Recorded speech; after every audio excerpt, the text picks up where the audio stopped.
Welcome into the early game. Preston Thorne, Bill Gunner, Jen Jensen. We are here. It's Friday, sir. It's Friday. Not only is it Friday, but it's a big Friday. I was going to say, I was so excited. I forgot to plug in my headphones, so when I went to start listening, I was like, I hear nothing in my ears. What's going on? It's the biggest Friday. It's here. It is. The day we have circled on the calendar for about a month. When we got word that things could be brewing in the 5A lower state basketball championships, we started taking note. Very hesitant to run my mouth too much. You're a lot bigger than me. You're probably more agile than I am. I don't really run anymore. Mm-hmm. If we were on elliptical and you were stranded in one place and I was stranded in one place, I'd be all right. But yeah, big game tonight. Big game. Florence. I believe the Florence Civic Center is where this will be located. Somerville, number 2 in 5A, in boys 5A. Underdogs. Probably big underdogs. Lowly, look from the little town of Somerville, the underdogs are going to take on the City Slickers from Columbia. Probably big underdog. And I think I can. That's the other thing is I don't want any of the parents or anybody in Lexington coming back on me being like, you ran your mouth too much. Right. You gave Somerville too much bulletin board material. This is all your fault. This is all your fault. I've been blamed for enough Lexington losses in 99 and 2000. I'd prefer not to be blamed for this one tonight. So we will get into that a little bit this morning as we get up and get going. We'll make a wager. Lexington athletic director, former Dustin Curtis and I were students. I was going to say former student, not student of mine. What's the term I'm looking for there when you go classmate of mine is what I'm going for. Okay. He will join us at 8 a.m. this morning. We'll talk to him a little bit as he heads into year 2 of being the head football coach, or I should say he is into, I guess it depends on how you want to state it. He came back last year, but he was first year at Lexington this past year, year 2 coming up in August. But he'll join us at 8 o'clock. Chris Deering will join us at 7:15 to give us a true feel for this game, Preston, a true feel. Now, Somerville, the last time I remember them being relevant in basketball, they had a guy named A.J. Green. Yeah, he was all right. Who wasn't too bad at any sports.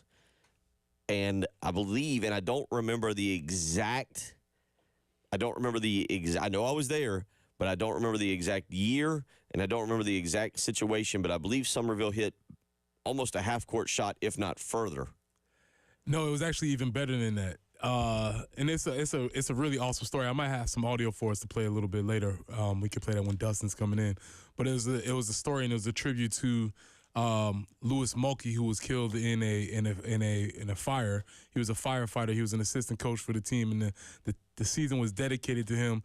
The team they were playing against hit a half-court shot to win the state championship. Was it Gaffney? Yeah, I think it was. But the shot was after the buzzer. Yeah. And that was it was swing of emotions for sure. I was there at that game. I think that was 2009. Yeah, it was a while, almost 15 years ago, a little like that. But we'll get into a big game. Big game. I finally spoke with Dustin Curtis last night. By the time I got around to speaking with him, he offered what I should have been thinking about all yesterday, so I could wear it in here. The old Lexington number 13, probably go white jersey, the white or the blue. Back then, we weren't fancy. We were all about the ball. We were all about the game. We didn't have the black jerseys that Lexington's been rocking now. We didn't have the new fancy arena that they have now.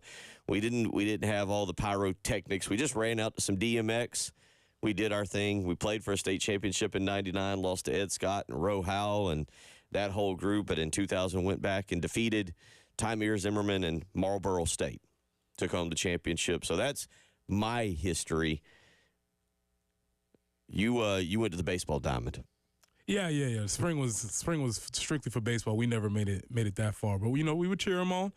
And the basketball is sort of uncharted territory for Somerville. So usually when we get in this area, we really have to celebrate this. So this is exciting, man. We'll look forward to that. We'll talk all about that this morning. Again, Chris Deering set to join us at 7:15 to break down not just that one, but some other games as well. And then Dustin Curtis will hop on with us at about 8 a.m. this morning, and he'll help give me, and help rub it in Preston's face, the Lexington perspective. So we'll catch up with a lot of that this morning. Other things that we will get into in terms of baseball, John Whittle will join us at 8:30 this morning. We'll get into South Carolina Belmont 3-game series. We'll talk about it, Preston, but I feel like it's kind of that era right now, that time period for South Carolina where you're like, well, we know they're good. We know they should sweep. And so it's almost kind of an impossible situation, because if they don't sweep, then all of a sudden here comes people going, wait a minute, what's wrong with this portion of the team? What's wrong with that portion of the team? What's wrong with this? How do you not sweep a series from Belmont? Kind of an unfair position. No. Is it not? No, man. What are we trying to – do we want this team to be good or not? How are we going to treat them? With kid gloves, or are we going to treat them like the contenders that they want to be? If we're treating them like contenders, then there's no way they should not sweep this weekend. It's real simple. I said, and I think it's more than fair. Here's the only thing I'll say, and you're the baseball guy, so there might be where you correct me. The only thing I'll say to that is I'm the one who said you realistically should expect them to be 9-0 going into next Friday night. And that's a very fair expectation. What I say is, this probably somewhere along your line, you lost to a team, just their pitcher was a little bit better than yours that night. And you were like, how did we lose that? How did we not get a few more hits here or there? And you see that in baseball, I feel like more so. Now, basketball's been crazy this year with these upsets. But it does feel like with baseball, sometimes you just run in. I'm not going to sit here and break down. That's why we have John Whittle coming on at 8:30. I don't have this huge scouting report on Belmont to start breaking down for you all and be like, yes, their 2, 3, 4 hitters are dangerous. And the Friday night guy is, he can get you if you're not. I'm not going to sit here and pretend that I know about that. But my point is sometimes you just run into a guy. That's why I think I've always heard from the baseball people, when you get into that first game in the regionals, and if you're the 1 seed and you're playing the 4 seed, they usually have a Friday night guy that's a little scary for you that can jump up and bite you, and that's where you win in regionals, and so is the depth of your pitching. But normally some team who gets to the NCAA tournament has a Friday night guy that can put a scary into you. Everything you just said was absolutely true. But Belmont's not one of those teams. Okay, all right. That's really simple. Yes, everything is true. Once we get down to that far, everybody has a guy. Belmont does not. Okay, so there we go. Shout out to all you hardworking fellas at Belmont, though. That are all in town this morning. Respect. Waking up, getting ready for some breakfast, getting ready for a 4 o'clock game, and hearing Preston Thorne. Blame it on me. I'm sorry. So if something happens, Preston Thorne, make sure you call him out in the post game. It was me. Yes, it was me. So we'll get some of that this morning at 8:30. Catch up with John Whittle of thebigspur.com and get his analysis of this coming weekend. And along the way, well, it's just another Thursday night at Colonial Life Arena. It's just another basketball season in the SEC. Dawn Staley and her team, 3rd consecutive Southeastern Conference championship. Greg Sankey had to be there last night to award the regular season trophy. Dawn Staley thanked the fans. It really is a shame that I don't think we accept that the way we should for championships. When you're on a run like they are on, and that is across the board, at times it is a shame that we're like, SEC, yeah, it's the old, Jen, to go back to something that you and I can, it's the old Friends episode now where Joey has to accept the award on behalf of somebody else, of one of his castmates, and he hands it to her, and she's like, oh, I can't believe I won. It's so great. She gets the award, just tosses it aside. It's like, yeah, no big deal. No big deal. Yeah. This is what we do. It's what we're built for. It's who we are. So I'm curious on the logistics of that trophy coming in. Like, was it shipped ahead because they knew they were going to do it? Did that end up on an airplane? Like, how did that big trophy get there? These are the questions I love to hear. I would assume that they shipped it and they just have to put it up and just hope things. Greg Sankey's like, please let them win this game because I do not want to do this again. Because this really cost a lot of money to ship. This was like $80 with FedEx. Yeah. Greg has TV shows that he wants to watch on a Thursday night. He's like, man, I got to go give this trophy out tonight. Please make sure we. I have no, because Greg Sankey is actually meeting with, I think, the board of trustees today. Like, He's in town. He didn't just come in for this game. He's made it one big trip. And I thought about that last night as I was driving home from my son's basketball practice, and I was listening to Olivia Thompson on the call with Brad Mueller, and she was doing a fantastic job. But I was thinking about it, and I was like, Greg Sankey basically lined up his weekend around South Carolina women's basketball. He's made a trip specifically here, but he's gonna add in this little meeting with the board to update them on where everything's at with realignment and college football and NIL. He's gonna give them an update as well later today. And I thought about that. I was like, he's probably sitting there like, man, I'm not in the mood to go to Kentucky on Sunday and have to award them the trophy at Kentucky. Need them to get this done tonight.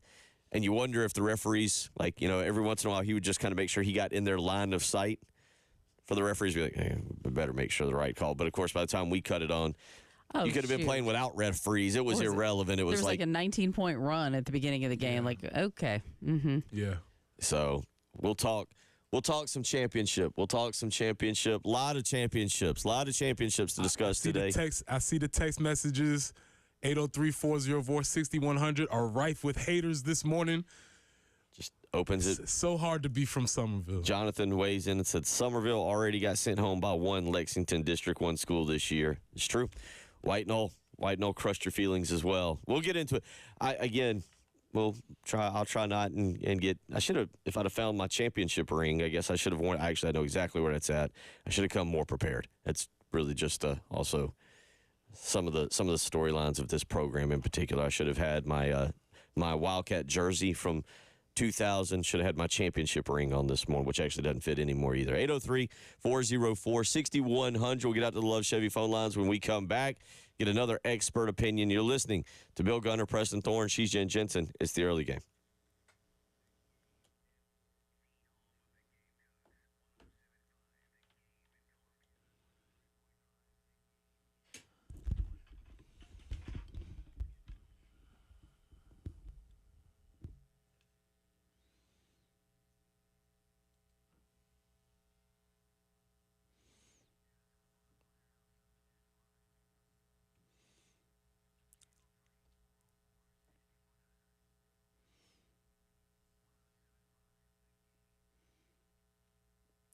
Preston here for our friends at Absolute Glass, the premier glass company of the Midlands, offering auto, home, and business glass repair.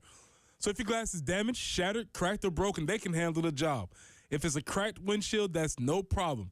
They will come to you and give you a free quote. Now, what does that mean when they come to you? They'll come to you wherever you are, whether you're at school, whether you're at work, whether you're at home. Absolute Glass will come out to you. They'll replace the cracked windshield, usually for free, and they'll work directly with the insurance company to take away the headache. You don't have to worry about anything. Now, if you're sitting at home and you want to increase the value of your spot, you can do that with new windows or mirrors. And Absolute Glass will take care of that for you, too. Windows, mirrors, shower enclosures. I say all the time, if you can see through it, Ray and Marianne at Absolute Glass can do it. So check them out online at AbsoluteGlassInc.com. That's online at AbsoluteGlassInc.com.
And for your Friday morning commute, we are looking at an accident at Screaming Eagle Road at McCord's Ferry Road. Also, I-20 westbound between Clemson Road and Alpine. So between exits 80 and 76B on I-20 westbound, we do have the report of an accident. A couple of showers or storms early part of today. 69 for the high, 62 for tomorrow, dropping to 59 on Sunday. But then we get back into the 70s for the beginning of your work week. At least the first few days of your work week will be in the 70s. So we'll enjoy that for sure. 57 right now, a little bit warmer than it has been the past few mornings on the early game.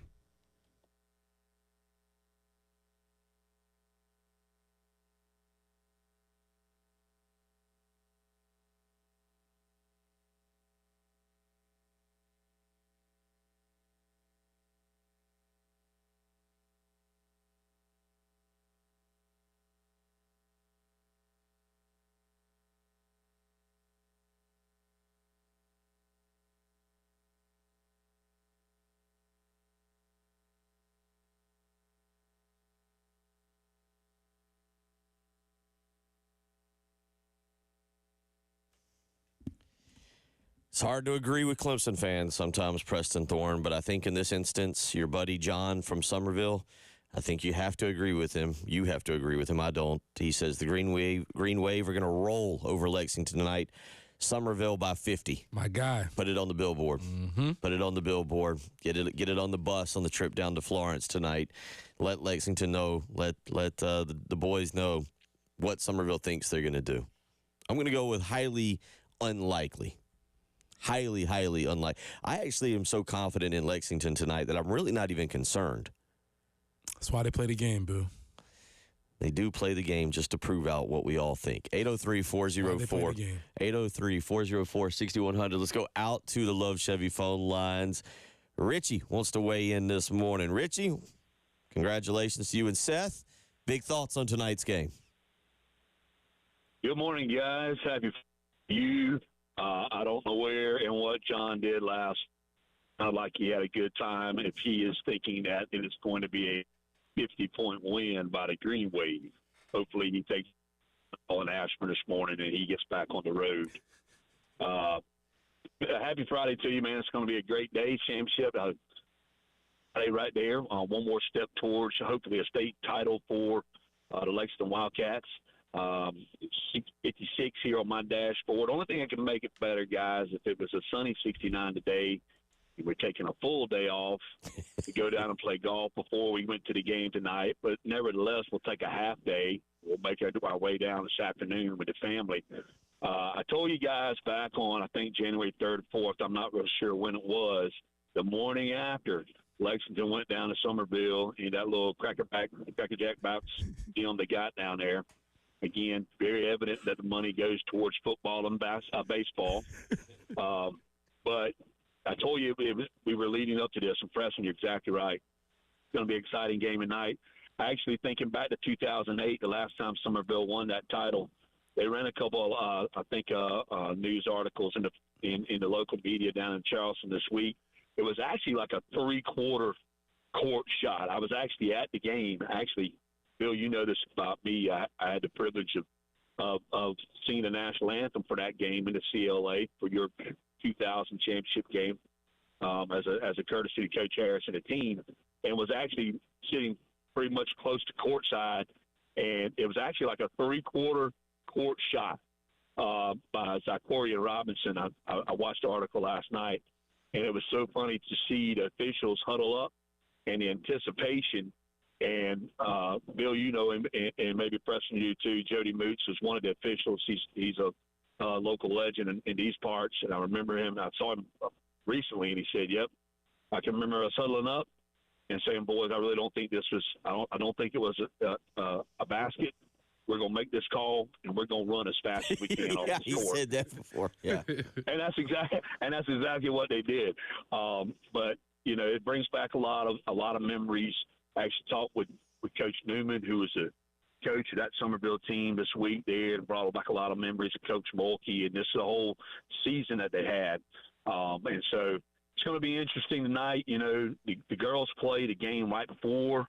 Somerville girls have made it to the lower state championship as well. So I'm sure the green wave will come out in full effect. But I will say this, Lexington will be well represented by fans and by the community here in Florence tonight. Now, breaking down the game, and I'm sure Deering will do this as well, Lexington's going to roll out again a starting five of 6'4", 6'4", 6'5", and taller.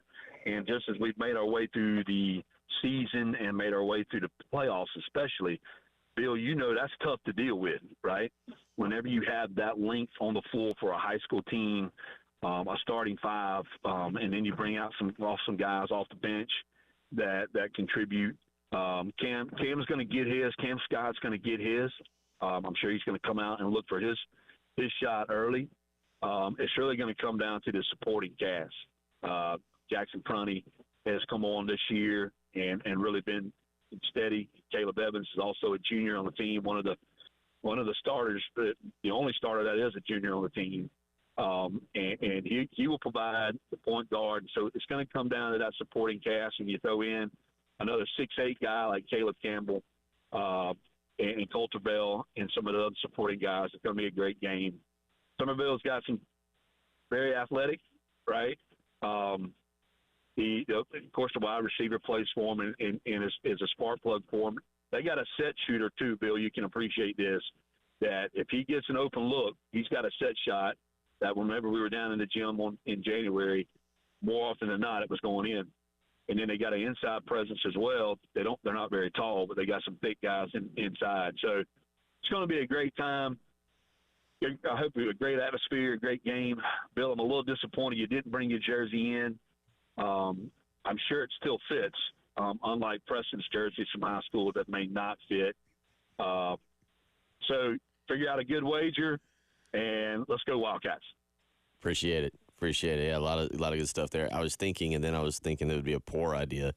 The wager could be you have to fit into your high school baseball jersey and do the show, and I have to fit into the high school basketball. Neither.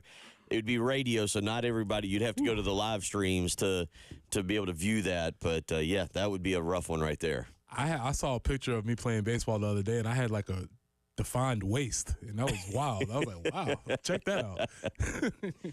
Yeah, it's Dustin, I think, figured out where that equipment room is that houses old number 13 down there, and I think he was actually considering maybe going back to the school late last night before I was like, no, I'm not coming to meet you, and I highly doubt we're meeting at 5:30 to pick up that jersey. But it would be a lot of fun. We'll cut up through it out the morning. Yeah, we'll figure out a good wager.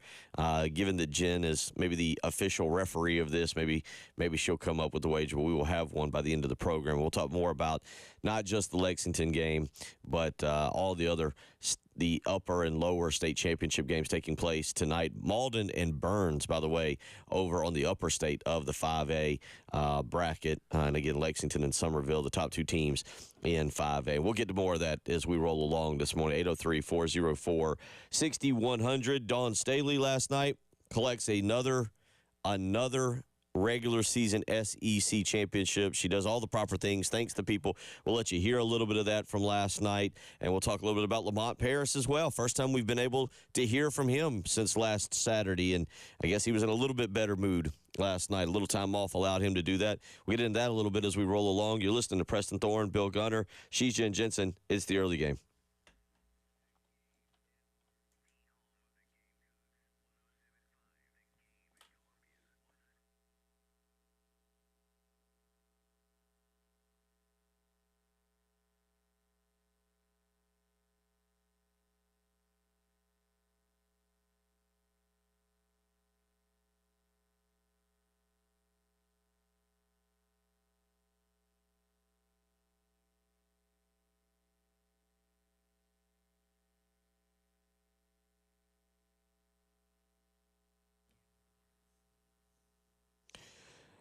Bill Gunner here for the mortgage guru, Jacob Crowder and First Palmetto Bank. Jacob is indeed the mortgage guru in this market. How do I know? Well, because just a few years ago, he helped me put me in the condo that I'm on, got a great interest rate, and you know what? He's ready to help you. That's right. Call Jacob Crowder today, 803-719-1005. First Palmetto Bank is locally owned and operated right here in the Midlands, and that allows Jacob to have local decision makers, which means quick and precise underwriting. So again, if you're looking to make a move today, you're looking to build a home, speak with the mortgage guru, Jacob Crowder, and see what he can do for you. 803-719-1005, or you can email him, the letter J, Crowder, C-R-O-W-D-E-R, at firstpalmetto.com. Interest rates have stabilized. It's a great time to speak with Jacob and see what offers you can get. 803-719-1005. Call the mortgage guru today. Tell him Bill Gunner sent you.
I-20 eastbound at I-77, report of an accident there. Also, I-20 westbound between Clemson Road and Alpine, so that's between exits 80 and 76B. You will find a tie-up there. Also, Screaming Eagle Road at McCord's Ferry. Pretty decent forecast on tap. Could see a couple showers today, maybe a storm or two. 69 for the high, 62 for tomorrow. Then we dip to about 59 on Sunday. But then we start the work week pretty well. 71 for the high Monday. We get up to 77 by Wednesday. And we do have a warmer start this morning right now, 57 on the early game.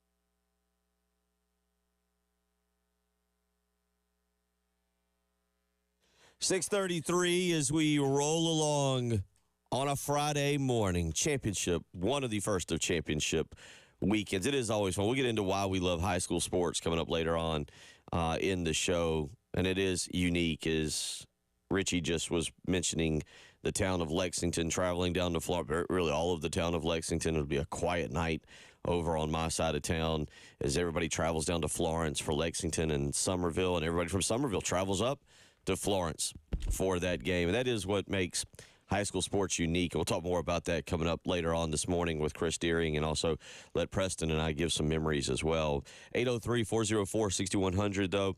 Tomorrow, South Carolina back to the basketball court. Lamont Paris talking last night. All right, Preston, this is interesting. Real quick, you lose a game, and I'll get your take in just a second. But when you lose a game like that and you kind of have the rug pulled out from under your feet, as players, then you get a long layoff. A week is a long time in college basketball. Here's Lamont Paris last night talking about responding to the back-to-back losses, but in particular the loss last Saturday. I mean, that presents a different dynamic, because in some regards it's more difficult just because you got to wait a whole week before you can get the taste out of your mouth by playing another game.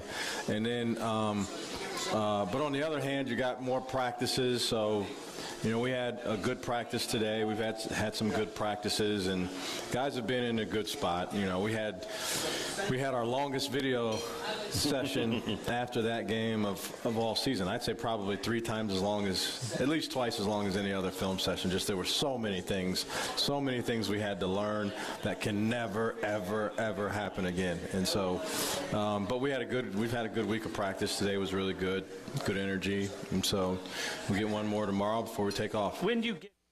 That's a new one. The longest film session of the year. I don't know what that means. Like I know what bring your running shoes means. I know prepare for practice. All those little things where you're like, oh, practice is either going to be physical or a lot of running tomorrow. I don't know if film sessions. I was awful at film, like in high school, because Bailey Harris would have film sessions, and it just you're sitting in there. Normally we were sitting in the locker room, which was uncomfortable to begin with. You were kind of on the hard benches or wasn't comfy chairs. What does it mean when your coach says we're going to have an extra long film session? The thing is, you can't concentrate on anything that the coach is saying because you're just waiting for your mistake. Yours is coming. And so everybody's, he said, oh, Bill, why didn't you foul him right here? Or, Jen, why didn't you run the down screen? And I don't hear any of those corrections because I know at 2 minutes in the first half, I did something really stupid. And the coach is going to get on me about my stupid thing. And so all I'm thinking about is, man, are we going to pass it? Maybe they didn't see it. Maybe they're not going to bring it up. And they always see it. And then, they get on you about whatever your deal is. And film sessions can be interesting. And it also depends on which coach is running the film, too. So when he said we had the longest film session, there was because what happens with coaches, they get revved up. They'll see one thing, and then it's like, all right, guys, we got to do it. And what was that? And then you're going back to somebody else like, hey, Michi, you was over there what were you doing on this play? And Michi's like, I didn't even know I messed up on this play. I was in the bathroom at the time. Yeah, and look at you on the sideline. You're not even in the game on the sideline. And then you just kind of revs up, and you're like, oh, boy, we're going to be in for a long one today. I would assume focus is hard in that. You've made the mistake. You lost the game. You'd rather go on the court and be yelled at. That's exactly it. It's like, Coach, we got an idea of what we did wrong. Let's correct it on the court. How is it, do you think, he talking about that layoff, Lamont talking about that layoff and then having to come back? Well, that's interesting because that's the normal football way that you respond to things. You normally have a week off. I always thought the cool thing about basketball is that you got a chance to get right back on the court and sort of flush whatever was going on. I will say that if it was a case of fatigue, just not even maybe even physical fatigue, but just mental fatigue, getting a chance to maybe get a week away from the stress of actually playing games might benefit them. But I'm not sure what this team actually needed. It felt like their legs were going from them a little bit in the last game and not being able to really finish in the way they were defending. So maybe that's what they actually needed at this time. We'll get into some Michi Johnson stuff here in just a second, but this is also Lamont Paris, kind of going back to what you just said, self-inflicted wounds, because you look at that game from last Saturday, the LSU game, there was so many self-inflicted wounds coming down the stretch. Here's Lamont last night on Carolina Calls talking about the self-inflicted wounds they had against LSU. I mean, I talked to my assistant coaches that once you do the scouting report, I want you immediately afterwards, either that night or the next day, to do a real thorough evaluation of what we were thinking going into the games. Because what happens, you end up playing them the second time, and you kind of sort of say, oh, remember, oh, yeah, this is what we were trying to do. We thought we could. But you do a really in-depth detailed evaluation of what you thought, what you were looking at going into the game, how you thought that played out, what you might look for in the next one. So then as you move to the next game, it's a little bit easier to kind of, you got so many games and so many days going on, it's easier to catch back up with what you were thinking about. But we did some good things. I mean, we were up maybe 17. Yeah, 17. I was going to say 18, but we were up 17 in that game. So we obviously did some good things. We had a couple. It was similar to the LSU game in that there were just a couple self-inflicted wounds that really led to them making the comeback that they made. That is where he was kind of going with that. This is a little bit interesting on South Carolina in second halves of recent. You go back to the Missouri game and the Missouri home game, and Missouri came out and made a big run to start, kind of got right back in the game. Obviously, they were up big on Mississippi, and Mississippi came out and got back into the game. On the flip side of that, at Georgia, they were down. They were down at Georgia and won that game by 15. And really, if they'd have kept playing, South Carolina was pulling away in that game. Georgia was 10. Vanderbilt was the 15-point win. Vanderbilt, they were down at halftime, and again, easily covered the spread. You've seen you've seen both sides of it, where South Carolina has struggled at times in the second half and given up leads. You've seen it on the other side where, again, against was it Mississippi State, they were up by a point and ended up pulling away late in that game. So that is interesting when he talks about things and how it's played out down the stretch for South Carolina in a lot of conference games. Well, the self-inflicted wound part is the thing where you never want to get yourself in a situation where you look back and you say, they didn't really beat us. We beat ourselves. And that sounds like a cliche, and sometimes that seems like it's an excuse. But when you make very simple mistakes or mistakes that are not characteristics of what you do all year, and you do that in a game, especially in a pressure situation, that's the ones that are tough to swallow because you feel like, man, if we just play our average brand of basketball, we go out and win this game. But we did some things that really hurt ourselves. Yeah, another one that I leave out in just the second half, South Carolina was up 8 on Kentucky and obviously ended up winning that game by 17. So a big victory there. Now, one thing that caught me off guard on last Saturday against LSU, Michi Johnson wasn't having a good game.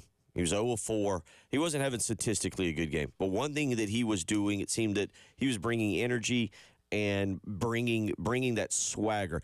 Obviously, he goes down. Here's Lamont Paris talking about needing Michi Johnson. This is last night. Michi will be back tomorrow. But this is Lamont Paris talking about needing Michi Johnson tomorrow against Mississippi. If there's one person that if they need to generate offense for us to just win any particular game, it's probably Michi Johnson. In any particular game, if that guy really gets it going, our chances to win that game are the best. In terms of figuring out where our ceiling is, In terms of saying how good can you actually be, that rests solely on B.J. Mack's ability to effectively shoot the ball from the three-point line, because it unlocks a whole nother world of spacing. I mean, another planet of spacing if he's able to do that on a consistent basis. Interesting here that talking about B.J. Mack is kind of the actual straw that stirs the drink because of what he does. He's right. If the post player has to come out on B.J. Mack and defend him in situations, it takes a rim protector away from the basket, and it opens up more things South Carolina can do. But I looked at what happened. South Carolina is up. I'll have to go back to the exact moment. But South Carolina's rolling along in that game. Michi gets bumped in the head, goes out of the game. And I've said it just seemed like South Carolina lost confidence. And I don't know what's that like for a player in a college game in that setting when maybe Michi's not doing all the things you expected him to do, but he's bringing an attitude to your team. Yeah, he's the best athlete on the team. So when you're trying to think of, when we talk about Trey Hannibal, the guys that were on LSU, I think they were obviously better athletically. And so when you see your number one athlete go out, he may not even be your number one scorer or your number one basketball player, but your number one athlete, that may affect the way you think you can play with this team, and maybe you can't match their capability. But going back to Lamont, the way I just sort of admired the way he talks, a lot of coaches could just say, well, if we hit some three-pointers, if we spread the floor out. But no, it's not about we. It's about B.J. Mack. This particular team is based on whether or not our ceiling is based on how well B.J. Mack shoots the ball from the three-pointer. That is very clear and concise. And me as a casual fan, I know that I can look for that. He didn't try and put it in all types of coaching cliches and language and very vague. No, when you watch this team, if you see B.J. Mack hitting three-pointers, you know this team has a chance to beat anybody in the country. B.J. Mack's not shooting well from three, they might struggle. And I think that's a very clear, and I think that's indicative of him having a very clear idea of the identity of the team. 803-404-6100. We'll get into a few other things. College football 2025 is coming. We'll get into that a little bit as well. You're listening to Bill Gunner, Preston Thorne, Sheetja, and Jensen. It's the early game.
6:49 as we get you up, get you going. Friday morning, a little rainy, a little windy out there. Supposed to give way here later on this afternoon to a very nice afternoon that'll lead into what should be a pretty good weekend full of baseball.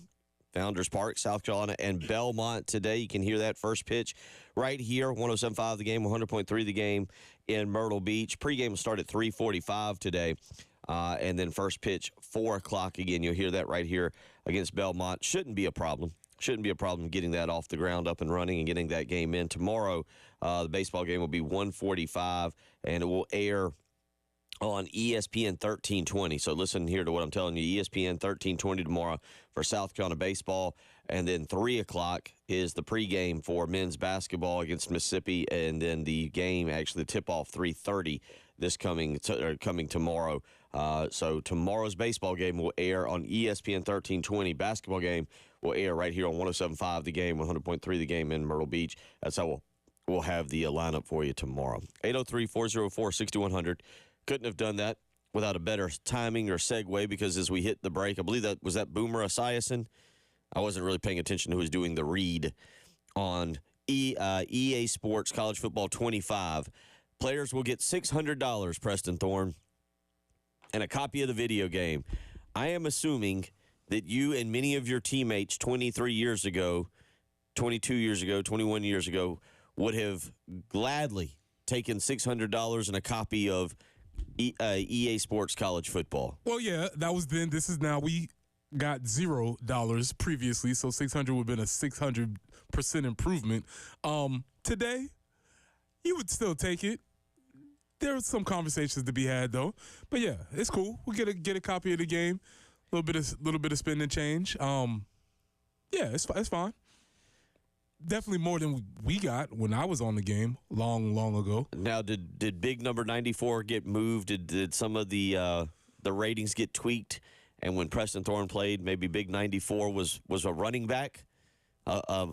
Andrew Pinnock became a defensive lineman. Yeah, I'm trying to remember. I don't think it was much of that. I mean, quite honestly, I think there was a rule. We kind of made rules like you can't play with South Carolina amongst us. So you didn't play with each other. So you would play with the other teams. But when you're playing with yourself in the private moments and you see yourself being very much exceedingly average on a game, it's very frustrating. Or you see yourself get hurt on the game, or you see yourself miss a tackle on the game. It's a very surreal experience to look like, man, I'm not very good.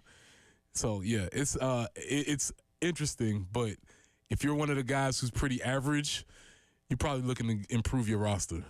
So I'm actually interested to see more so. And I think I said this yesterday. I would say people about our age, and I would give it about an 8-year window. Both of us are 41.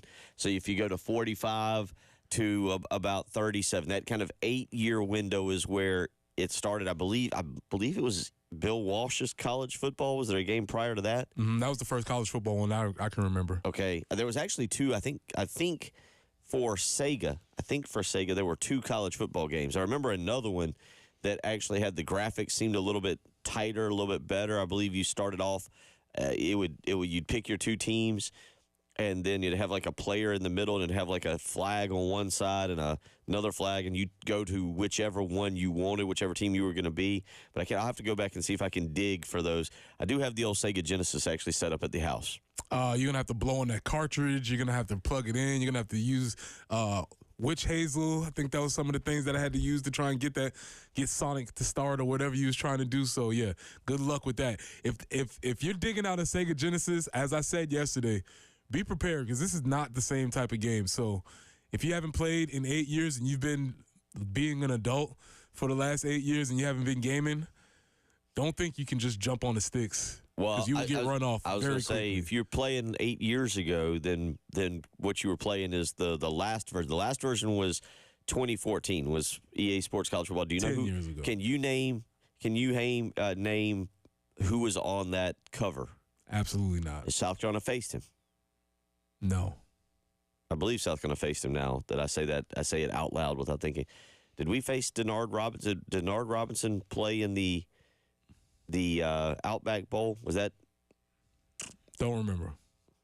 I have to look that back up now. I'm trying to remember the guy who they moved to running back basically for that game and had a huge game. I think it was I'll have to look that back up now. But yeah, he was the last player on the cover of EA Sports. So the question is 803-404-6100. Will you purchase the game? You purchase the game, not your son, not your daughter, not your child. Will you go out and purchase it? Well, there's a caveat to that, right? Because we have to say, will you purchase the game for yourself? Because you are purchasing the game for your kid because it's your money. Yeah, they're broke and they're mooching off your money. And I hope they're listening in the car right now. So make sure you let them know that they don't have any money. You are buying the game. The question is whether or not you're going to be using it primarily instead of them. Or are you going to play the trick where it's like, I'm buying it for you, but that's what I mean. The kid never sees it. Mm-hmm. That's more of it. 803-404-6100. Hour 1, it's a wrap. Hour 2 on the way.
Well, we're hoping your Friday morning commute goes well. Just a couple things to let you know about. Bookman Road, Edge to Notch Road.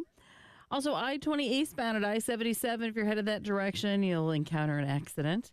I-20 westbound between Clemson Road and Alpine Road. They're working on getting that earlier type cleaned up, as well as Screaming Eagle Road at McCord's Ferry. And we are looking for 69 for the high today, maybe a couple showers or storms possible. 62 tomorrow, 59 on Sunday. And then we start off your work week in the 70s. We'll be at 70, and we'll get up to 77 on Wednesday before the next little cool down. But right now, 55.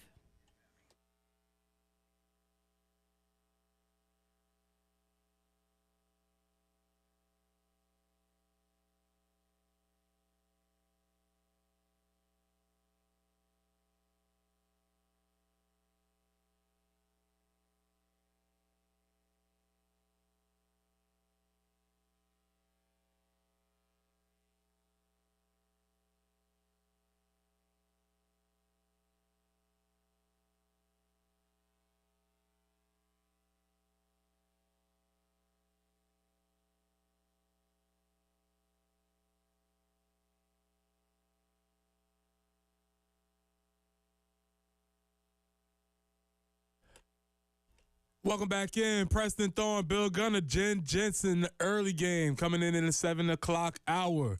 So we had a couple of things that we've been discussing. Obviously, kudos to the women's basketball team for winning yet another SEC championship. Also, Dawn Staley having her 600th career victory, and more importantly than all of those things, having another successful teddy bear toss. So I've seen videos and clips. It looked like it was awesome. Big news on the gamer front. College football 25 will be hitting the scenes. It will be official. It will be a thing. There will be actual players involved. The players were given the option. This is really important to note that they've been given the option to opt into the game. When they opt into the game, they'll be receive $600 and a free copy of the game. But they must opt into the game, and so that's sort of the big thing that is happening. Godspeed on everybody trying to get a bunch of 19 and 20-year-olds to sign paperwork within a deadline. 11,000 of them. We'll see how this goes. I'm not sure if you have any experience with trying to get, well, people in general, but young people to sign paperwork within a deadline. Good luck. Well, I feel like when there's an incentive involved, good luck. That look, let's be pretty honest about this. Number one, if you opt in, you get $600. That's a little motivation too. And I am not for a second not going to believe if you get a free game that out of all those guys, some of them are going to sell it. So you're actually looking probably autographed copies, mind you. There you go, hustle. Yeah, what's the game going for these days? This one will probably go for 70. I'm guessing. Yikes! $69.99, $59.99. What happened to $39.99? That's not. Yeah, no, $39.99. You saw that sticker, you were like, oh, it's going to be a good game. And then it went up to $49.99. Yeah, $39.99 was Pong. Yeah, $39.99. Those were the days. But yeah, I mean, this is really about. I'll just go up and say, hey, it's about a $75 extra video game that they're getting that can then be sold. And I didn't think about that, Jim. But you're right. There's some of them be like, man, I'll sign this copy and give it to you. You can have an official signed EA Sports 25. As you should. Figure out a way to get it. All 134 teams in FBS will be involved in the game. Now, here's the really tricky part that I thought was interesting. There's a lot of players who are opting into the game. You might not be in the game because they're not putting all 100 players on the roster. They have a limited number of roster spots. So there's a guy, probably the first ones who signed up, and are really excited about seeing themselves. You might not be in the game. So I think that's going to be really interesting on when the game comes out. There's going to be a lot of hurt feelings around and be like, oh. But you still got your $600, right?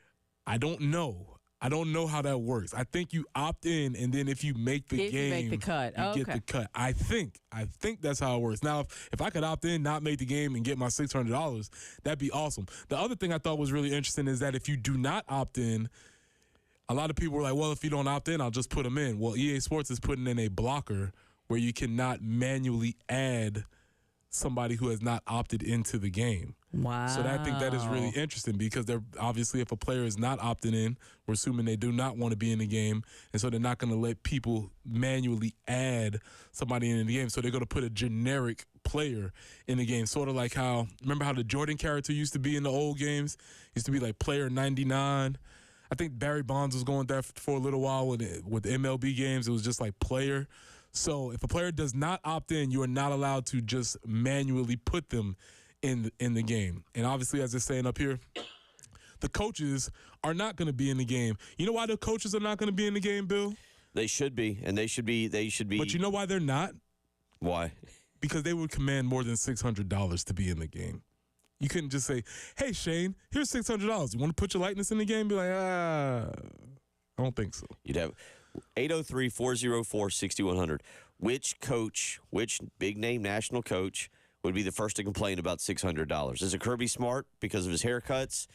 Is it Lincoln Riley because he just seems like Lincoln Riley would be the kind of guy that would complain about this? And don't they usually have like sponsored headsets and stuff like that? So you get that whole mess too. Got to get the sponsored headsets. That could be true. Yeah. What is interesting about this, and I was that dork that would like get way too involved in the dynasty mode. I would write down my recruits.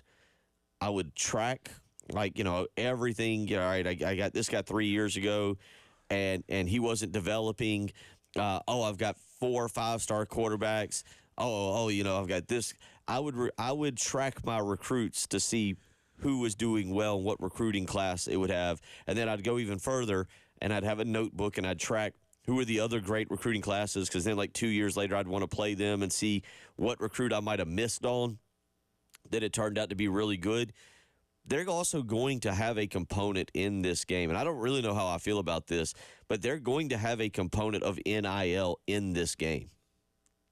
Awesome. Yeah, I mean, they've done this in previous games where you could, have salary caps and things of that nature.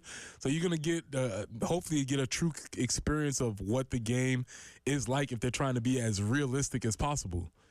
That should be a thing. But I love the way you emphasize that, yes, that is 100% dork behavior. So there's no difference between you and, say, somebody who's playing Legend of Zelda or something. No. It's very, very much anything you're doing on a video game is dork behavior, right? Roblox, College Football 25, Madden. If you're doing simulations, you're a dork. And it's fine. But we just all need to, just because it's sports doesn't mean it's less dorky. I'm going to push back on you on something real quick on that. And what I'm about to say, I'm being dead serious.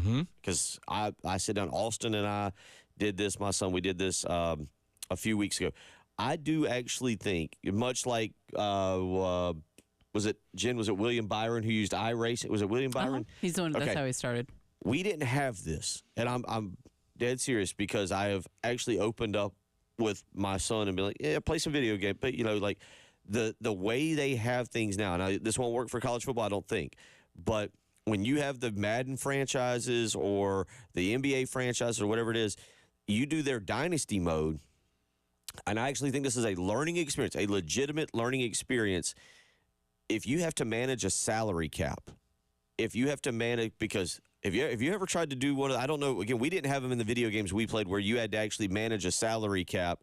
Like, for example, 2 weeks ago, Austin and I were doing he calls it a rebuild, but we were doing a dynasty with the Pistons, which actually wasn't as hard as you would think because all those draft picks they had actually, the PlayStation side of it, it doesn't have a chemistry. It supposedly has a chemistry component, but they just go out there and play. So we had Cade Cunningham and Jaden Ivey and Jalen Duran and I can't remember who the other one was. And they instantly got pretty good. And then the contracts came. And so I had to give a max contract to Cade Cunningham. And I have to sit there and write it out to look what my roster is going to look like in 4 or 5 years. And I say all that because I think kids today are actually the kids who really get involved in it actually will be better positioned to be like a general manager, an owner, if they ever have that kind of money, or be a better business person because you've actually got to look at your money and look at your money down the line so that you don't just give your whole salary cap to Steph Curry or LeBron James and have nobody around. It's actually an interesting little way of viewing what EA Sports in particular has done with video games, where kids these days have got to learn, I can only spend this much money here on this guy. I also got to have a bench. Otherwise, I go 10 and 72. I'll push back on it a little bit of a dork, a little bit of a sports dork. Sports dork, yeah, it's cool. Yeah, it's cool. You can be a sports dork. You can be a Zelda dork. You can be whatever you want. The difference on the Zelda dork is I don't know if there's real life scenarios where you're out there doing all the things, whatever Zelda's doing. What Zelda was doing in the days when you and I played on Nintendo and what Zelda's doing these days, a little bit different. Yeah, it's true. It's a whole various worlds. Yeah, man, but it is a thing. It's a huge gaming opportunity. I'm really interested to see how this plays out. Everybody seems to be very excited. There's a lot of headwind for it. They've been talking about it, and because college football is so much of a growing industry, along with gaming being so much of a growing industry, this is going to be something that's really interesting moving forward as we look at how this sort of plays out and how EA Sports deals with the new gaming industry that's here. I think there should be an EA Sports talk radio game. Would that not be fun? No. I think it could be entertaining. I don't know. I'm just thinking it could be entertaining to watch, hosts scramble. No, it's not a real game. I just thought maybe it's just kind of an entertaining concept. Segment 2. What are you going to talk about in segment 2? Right. Make sure you say something before the break hits. Make sure you get the ad in. Exactly. Make sure you can figure out how to make the equipment work today. Check the text. Yeah. Yeah. I could need a nap. It's very possible. But sometimes what we do is kind of like a big game. Oh, I mean, it's like everything a little, just like a little Mario game. Just getting the TV to work in here. There you go. It's all part of it. Get extra points for getting TV to work. 803-404-6100. The co-pilot, Dabo, definitely going to complain. Would weigh in instantly on that. So Dabo said hopefully there will be a Tyler from Spartanburg in the game. Texter goes with Eli Drinkwitz would 100% have something to say on it. And then I am interested in this. 803-404-6100 is. Let me go back. Where was the text message? I think you just pointed at it. But somebody said that they were a little bit tired of hearing about the business of sports. I don't know what to tell you, man. Where are you going to get away from it? The college football playoff, who is looking to expand, if you plan on watching the new expanded playoffs, which they're trying to expand from more games, they just got expanded, and they're trying to expand it to 16 teams, as we've written down here, they are going to be making $7.8 billion. There's no way to avoid that. We're not talking about a Pollyanna thing. This is a thing. And I don't know if you just want the things to appear on the field, but anything that happens anywhere, I don't know what business you're in, there is a business behind it. And so, yeah, it's something that has to be discussed. Well, Sean says, let me read the text we found. I found he'd sent another one. Am I the only one who's a little tired of hearing about the business of college football? I think I'm going to a point where I just want to watch the game at face value. Or he said, I've gotten to a point where I just want to watch the game at face value and let everyone else argue about the video games, NIL, transfer portals, and coach contracts. And I understand what he's saying because there is that element, like in anything, and I always hate the old adage of, you always want to enjoy the sausage. You never want to see how the sausage is made. Mm-hmm. And we are seeing how everything that was kind of, that if you wanted to be that person, was like, nah, that's not real. No, they don't actually do that. This is, you're learning now how the college football has been made for 40 or 50 years. It's just now brought completely to light. And the rules have been loosened just enough that the players themselves have gotten power and are taking advantage of that. And I understand where Sean's going with that. He goes on to say it's not a criticism of your radio show. I just mean in general. He says I only have so much space in my life to spare for the inner workings of college football. And that's actually what we're seeing now is the true inner workings of college football. Yeah.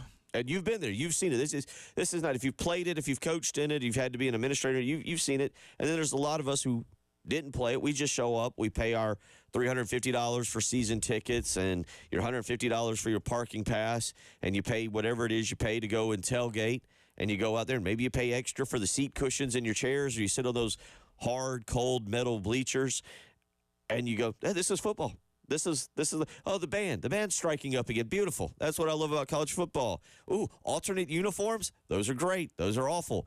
That's college football. And now you're having to learn about, wait, the going price for a starting quarterback is what? And this has been happening?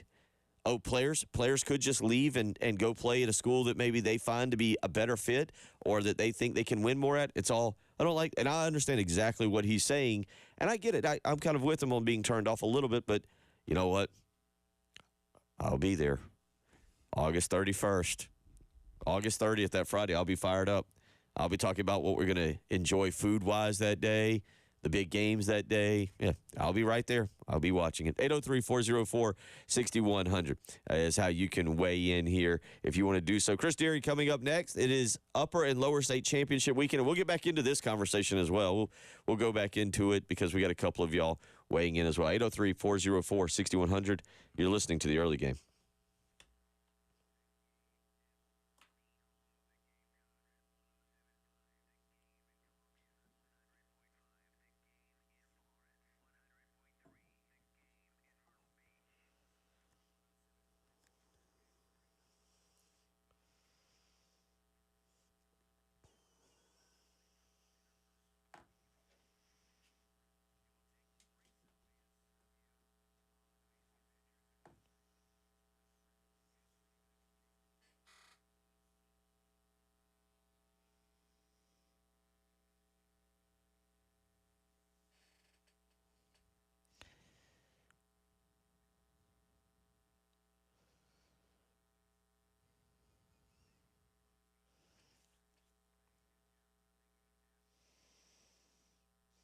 Oh, it happened this morning, Preston Thorne. I walked out to the car, got in, looked like there was a little rain on the windshield, hit the little wiper, and you know what? Pollen all across the windshield, and that's right. It's that time of the year where you're going to start seeing the pollen.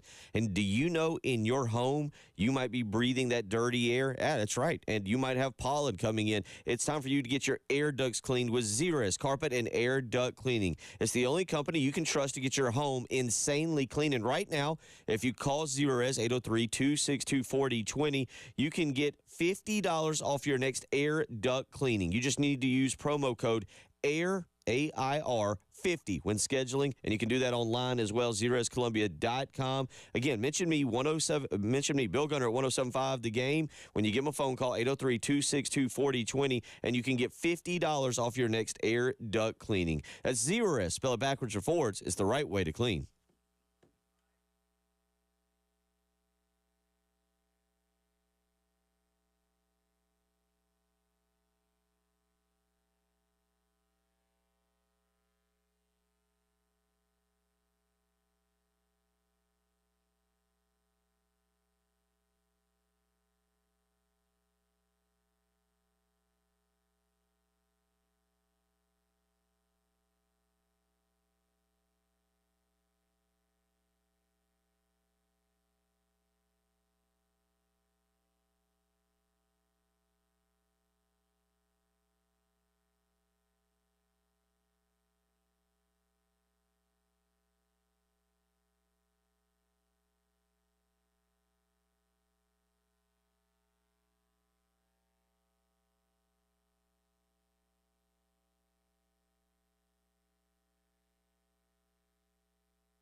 Things have definitely picked up on the highways this morning. Ashland Road at Bush River Road, an accident. Also, Bookman Road at 2-Notch.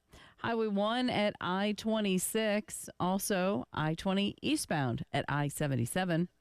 And Patricia Drive at Leesburg Road, the other accident you might have to contend with this morning.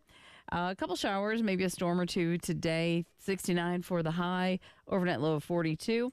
And then tomorrow, 62 for the high, overnight lows getting back into the 30s for a couple days. 59 on Sunday. Then we're in the 70s to start your work week. So we'll welcome that. 57 with some clouds right now on the early game.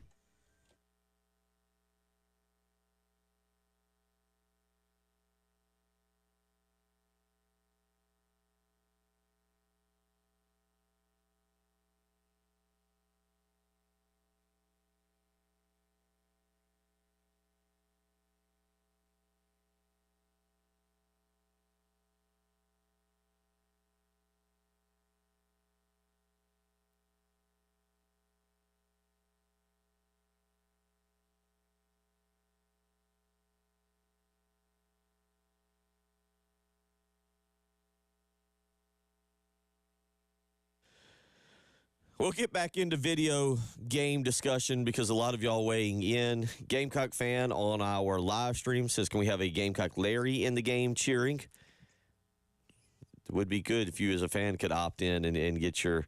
Oh, man, and then you have the part where he comes up and asks you to take his plate to the trash. Yeah, that, again, if you don't know that story, that happened where we'll get back into that story later. But yes, my kids very nicely thanked him for his service and everything. And like, I was trying to get that, I wasn't trying. They're great at what my kids are great at showing respect anyway, but they were trying to show respect to Gamecock Larry. I told him, thank him for his service for our country. And, our dad really enjoys talking to you in the morning. And he kind of was like, yep, okay, thanks. And then I walk up behind him and I was like, it's good to see you. And he goes, here's my trash. I went, okay, all right. So, outstanding. Yes. If you want to really thank me for my service, throw my trash away. So, yeah, it was kind of what it was. Then I'll thank you for your service. Right. Yes, yeah. 803-404-6100 if you want to weigh in. We'll get back into that discussion. Joining us now, as he does each and every week, though, Chris Deering. And Chris, for obviously around here this morning, lower state championships, upper state championships in general just mean more this morning as we get Summerville and Lexington. Lexington has crushed and pounded everything in its path. Summerville's done about the same on the way to Florence, that's where we'll have you lead off. Lexington and Summerville, number 1 and number 2 tonight for the lower state championship. Well, Bill, before we get into that, I just have to know, is the morning show going on the road this evening? We are not, no. Oh, my goodness. We are I thought not. for sure I would see both of you guys in Sumter tonight, or in Florence tonight. I'm sorry. But yeah, that's where we're heading tonight. We've talked about it all year. I feel like I've been justified in my predictions now that we would see this Lexington-Summerville matchup once again, and that's what we have tonight in the 5A lower state championship over at the Florence Center. Again, those two have been the best two teams in 5A all season, in my opinion. Not surprised that we're at this point, and I think it's going to be a great atmosphere. The Summerville girls are also in the lower state championship. They play in Sumter. That game is at 6. Then you got Lexington and the boys game at 8 o'clock. So I think that's going to be a great atmosphere at Florence, and can't wait to get there. Trying to get out of town here a little bit earlier today. Go see the upper state championships. The girls start at 2 o'clock on that one, and then the 5A boys upper states at 4 o'clock. But 4 good games over in Florence today, and the way this thing is set up, we'll have games today and tomorrow, and then Monday, Tuesday, and Wednesday of next week. Each classification gets their own day, and then we'll play the championships next weekend on Friday and Saturday. Should be a lot of fun again down there. Real quick, Summerville, Lexington, give us the breakdown that you have of that game in particular. You mentioned it. They played earlier this year. I know Yannick's, is it Yannick or Yannick? Yannick, yeah. Smith, he's the East Carolina football commit. He's a great athlete. A lot of people I've talked to down in the Low Country actually think he might be a better basketball player than football player, but he's done it in both sports for a number of years. On the Lexington side, you got Cam Smith, Jackson Prunty, Caleb Evans. That's a three-headed monster for the Wildcats. It's going to be a great match. It's very athletic. Both teams are very athletic. I think this is probably in 5A, probably the two most athletic teams left, and they might have been the two most athletic teams all season long. The key is, I think, and this is, just looking from the outside in, the key is who controls the tempo tonight. I think really Somerville might want to run a little bit more than what Lexington does. And if Lexington can control the tempo a little bit, I think, they played early in the year, early in January. Lexington went down to Somerville, won by 5 points. That was a big win for them. It was very close late, and then Lexington made some plays right at the end to win that game. So I think we were looking for that same type of game tonight. I don't expect a blowout. We had some great games all week to get up to this point. I expect that to continue tonight. These are two really talented teams. I could see either one of them winning, but if I had to, place a bet on it right now, for entertainment purposes only, obviously, I would go with Lexington. Yeah, I would too. Yeah, I agree, and mine might not be for entertainment purposes only by the end of this show. 803-404-6100. Real quick, 4A boys, you mentioned it, the way they've spread these things out, but Ridgeview, local team, taking on another Charleston team, James Island. Yeah, last night the 4A boys played, and there were great games all across the state. Ridgeview went on the road to Wilson and won by a couple of points at Wilson. That was a big win for them. They lost that region title on the last day of the regular season, so that put them in a road game situation here. And they went to Wilson and beat a really talented Wilson team. And that Ridgeview's been good all year. Any team that wins the Chick-fil-A Classic is really good. And I like the way they play. Corey Corbin had a big night last night, from what I understand. Yale Davis made some really key plays late in that game against Wilson. And so, I almost thought we would get Ridgeview Westwood again. But Westwood went down to James Island. They had a 19-point lead in the second half. Let it get away from them. The game went to overtime, and James Island was able to pull out the victory. So it'd be Ridgeview and James Island next Wednesday night at the Florence Center. And I think right now you're looking at a bunch of evenly matched teams, and I don't see a lot of blowouts in these semifinal games. We will get into a lot more with Chris, AC Flora, and Ridgeview in the 4A girls, so we'll cover a lot of it. Also try and get to some football notes there as well that are still ongoing. A lot to do this morning. Chris Deering joining us as he does. It's championship, I guess, week there, the way it's now set up instead of weekend with upper and lower state championships, and then true championship weekend next weekend, Colonial Life Arena. So we'll get to all that with Chris Deering as we roll along. You're listening to Bill Gunner, Preston Thorne. Chris Deering join us, and Jen Jensen. It's the early game.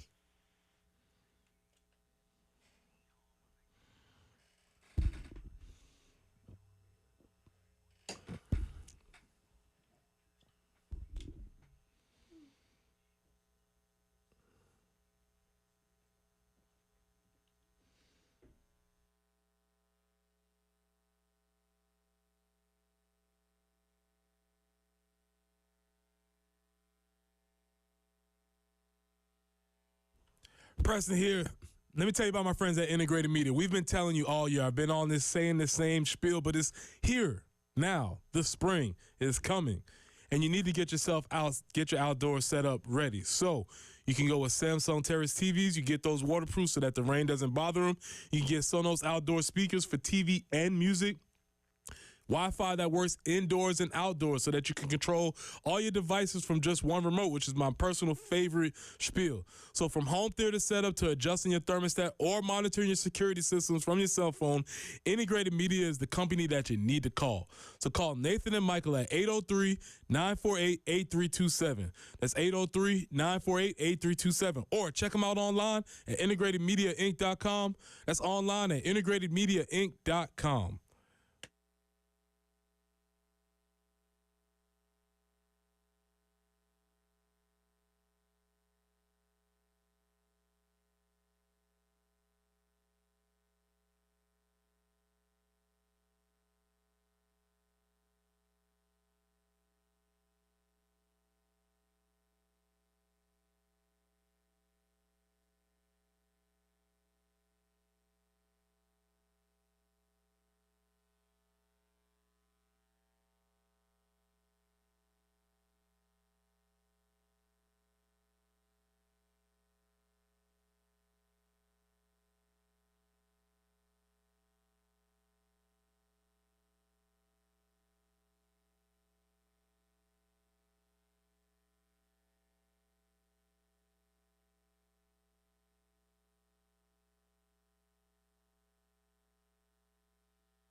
Busy out there this morning. Patricia Drive at Leesburg Road.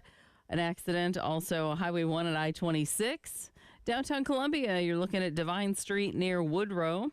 Bookman Road at Two Notch Road. And one other to let you know about, Ashland Road at Bush River Road. Might see some showers. Possible storm or two today. 69 for the high. Overnight low of 42. And then tomorrow, 62. And then we do the overnights into the 30s. Come Sunday, 59, but then we go into the 70s for a few days to start your work week. Right now, it's cloudy, though, and 57.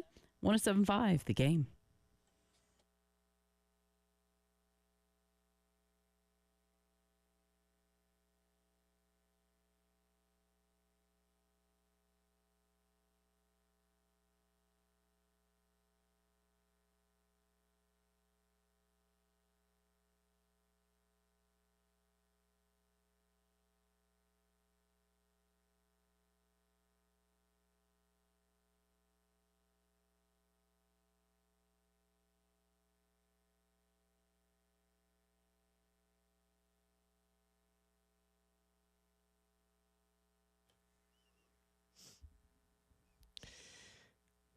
Well, it's getting serious here in the studio, and I'll tell you all about that here in just a second. But let me tell you about my good friends at Mid-State Roofing. For nearly 30 years, Mid-State Roofing has been the leader in the commercial roofing industry. And you know what? Just like it's raining this morning with spring upon us, we're going to get a little bit of rain. You need to contact Mid-State Roofing. And guess what? 24 hours a day, 7 days a week, even at 7:35 a.m., that is very possible to do. Again, get them out to your house for a little bit of leak detection and then leak prevention. 803-356-1919. Again, that's 803-356-1919. If you've got a leak, let Mid-State Roofing take a peek. You can visit them on the web. MidStateRoofing.com is how you can get more information, whether it's high-rises, hospitals, manufacturing, industrial.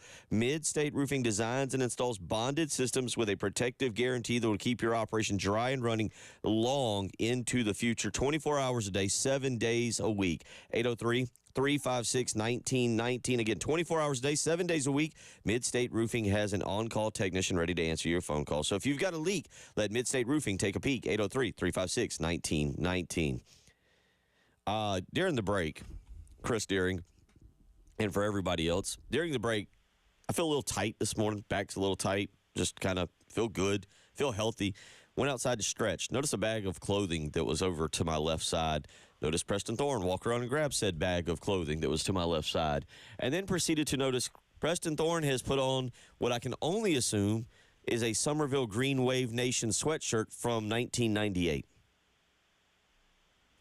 That is good stuff there, Mr. Thorne. I appreciate your efforts here. Thank you, sir, and I appreciate your efforts. Even though we appreciate your professionalism, but I have to call in some of your bias as a Stag. It's true. Picking against us Greenways, but it's okay. It's okay. We're underdogs. We're just a little old school from outside of Charleston. You know, the underdogs never get picked by the big mainstream media in Columbia. Chinese and so, you know, it's going to be rough for us, little town of Somerville, but we're going to persevere. No tradition whatsoever. Mm-hmm. Yeah, the little town of Somerville. That's great. Yeah, just a wee old little Somerville down there. Ye of never having athletic fame. But that sweatshirt is, did that start off that color? It's faded. Okay. They call it vintage, I believe. If you were selling it on eBay or Etsy, it'd be a vintage. Okay. Vintage of the vintage type. Yep. So, sprayed. It's worn in. It's very soft, though. Nice. I will admit, I'm not even sure I have Lexington gear anymore. 803-404-6100. Let's go back to upper and lower state championships. 4A girls, AC Flora and Ridgeview. So we got a couple Midlands teams that are going to drive down next week and take on each other in Florence. Yep, they played twice this year. Ridgeview has won both games. They won the first one by 2 points and then won the second one pretty handily. I think it was 17 points. So a rematch. Jacob Thompson, the coach over AC Flora, he's done a really good job with that program. And Terrence Gibson's also done a great job at Ridgeview. One of those teams we'll be playing for a state championship for the first time in a while, if it's ever happened. I haven't gone back and looked historically yet, but if they played for a championship, it's been a while for both teams. 3A girls, unfortunately for our good buddy Aaron Lucas, his team's run came to an end at the hands of Joyce Edwards and Camden. Camden with a 47-28 victory over Lower Richland last night. But you will get a Darlington Camden matchup. What is it? This coming Wednesday, I believe the 27th. I believe that's right in my brain. Yep. Darlington. Yep, Darlington and Camden. Chris Deering. Yep. We've talked about Camden all year. Joyce Edwards, she's in the running for National Player of the Year. There's a reason for that. That was the tall test for LR last night. They were the home team, but it was just too much Joyce Edwards in that game, and they were able to win a championship. Edwards is going for her back-to-back state championships. They can win this week. This will be her third appearance in the finals. 2 years ago she lost a lady named Malaysia Fulwally that's now at South Carolina in that Keenan team. So you know what, she hadn't lost much in her high school career, but when she did lose, it was against another really top flight athlete and recruit from this state. So I don't think anybody is left that's going to really challenge Camden. I'm looking towards a rematch from last year. I think we get Camden Wren again in the championship, and I just don't think Wren has enough firepower, or Darlington for that matter, to match what Camden has. In the 3A boys, flip that.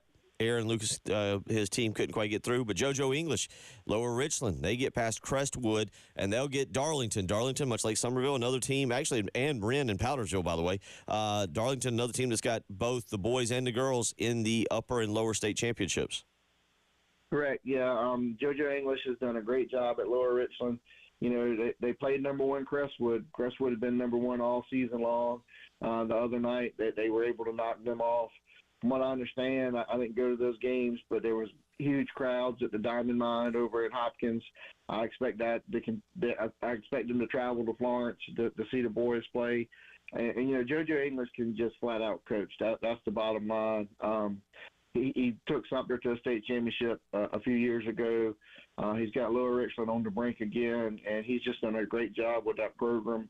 And I like their chances. I haven't seen Darlington this year, so I don't know exactly what Darlington brings to the table. I know Crestwood did beat them twice in the regular season, so almost like JoJo's chances and getting to another state championship for that LR program. 2A boys and girls, well, the boys will feature two of the top coaches in the Midlands, definitely. Zach Norris with Keenan and Dion Bethay with Gray Collegiate. They'll have a collision course there on Tuesday, the 24th. No, today's the 23rd. Yep. They'll have a collision course Saturday. I'm having to put numbers and days together, but the 24th they will take on each other. That'll be tomorrow in the 2A boys. Yep. Tomorrow, 4 p.m. at Florence Center. Again, when these playoffs started, Keenan did not have the regular season that a lot of people expected. But I said before these playoffs started, don't be surprised if we see a Gray Keenan matchup in the semifinals, and that's exactly what we have. I expect that to be a great game. I did go over to Gray earlier this week when they played Fox Creek. Fox Creek, played stall ball, tried to do four corners. It worked to an extent, but, it did not work. They did not win the game.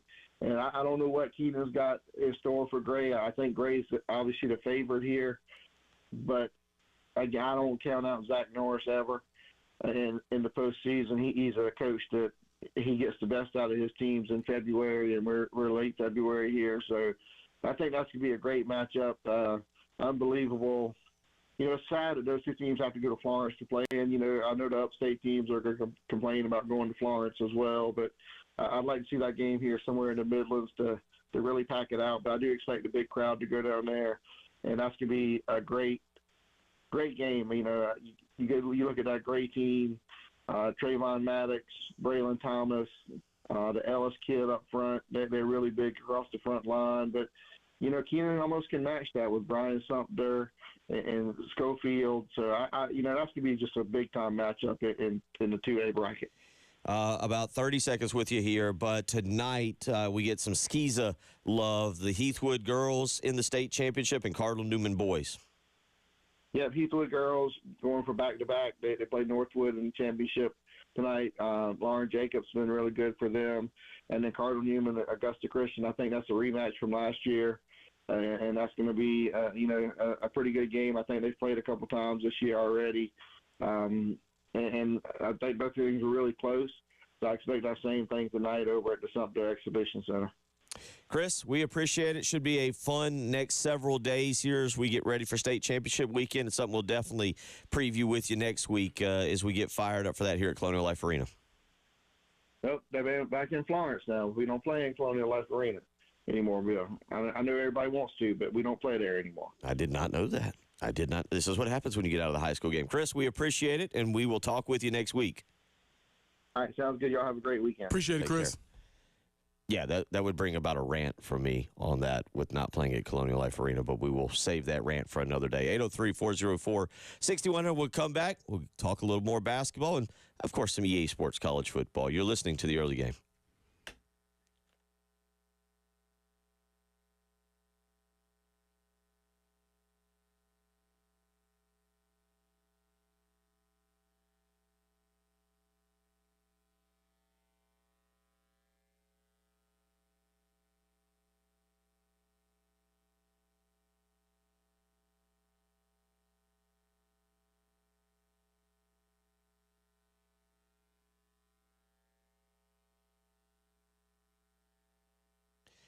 I'll give you this update. Due to some weather, the first game of the South Carolina, the Gamecock Invitational between South Alabama and UMass, little softball, to begin at 11 a.m., and that means it's because of rain. That's right. Right now, we're dealing with a little bit of rain here in the Midlands, and with spring coming up, we're going to deal with more rain. The question is your roof ready? Are you ready to handle the rain? You don't want any leaks in your roof, and that's why you need to call the leader in the roofing industry for nearly 30 years, Mid-State Roofing. The commercial industry leader is ready to help you, and they've got a 24-hour-a-day, 7-day-a-week call center, 803-356-1919. Whether you're here in Columbia, whether you're in Myrtle Beach, whether you're in Florence, or whether you're listening somewhere on our 107.5 The Game app this morning, wherever you are, Mid-State Roofing is ready to help you. 803-356-1919. You'll speak with a trained technician who's ready to make sure you get a maintenance contract. 803-356-1919. Call Mid-State Roofing today.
7:48 as Preston breaks out his Nike Green Wave Nation sweatshirt here on the program. You can see it. You can go to one of our live streams. You can go to youtube.com and search the Game TV, where you can check not only us out, but each and every program throughout the day and view us just like you're viewing a couple hamsters.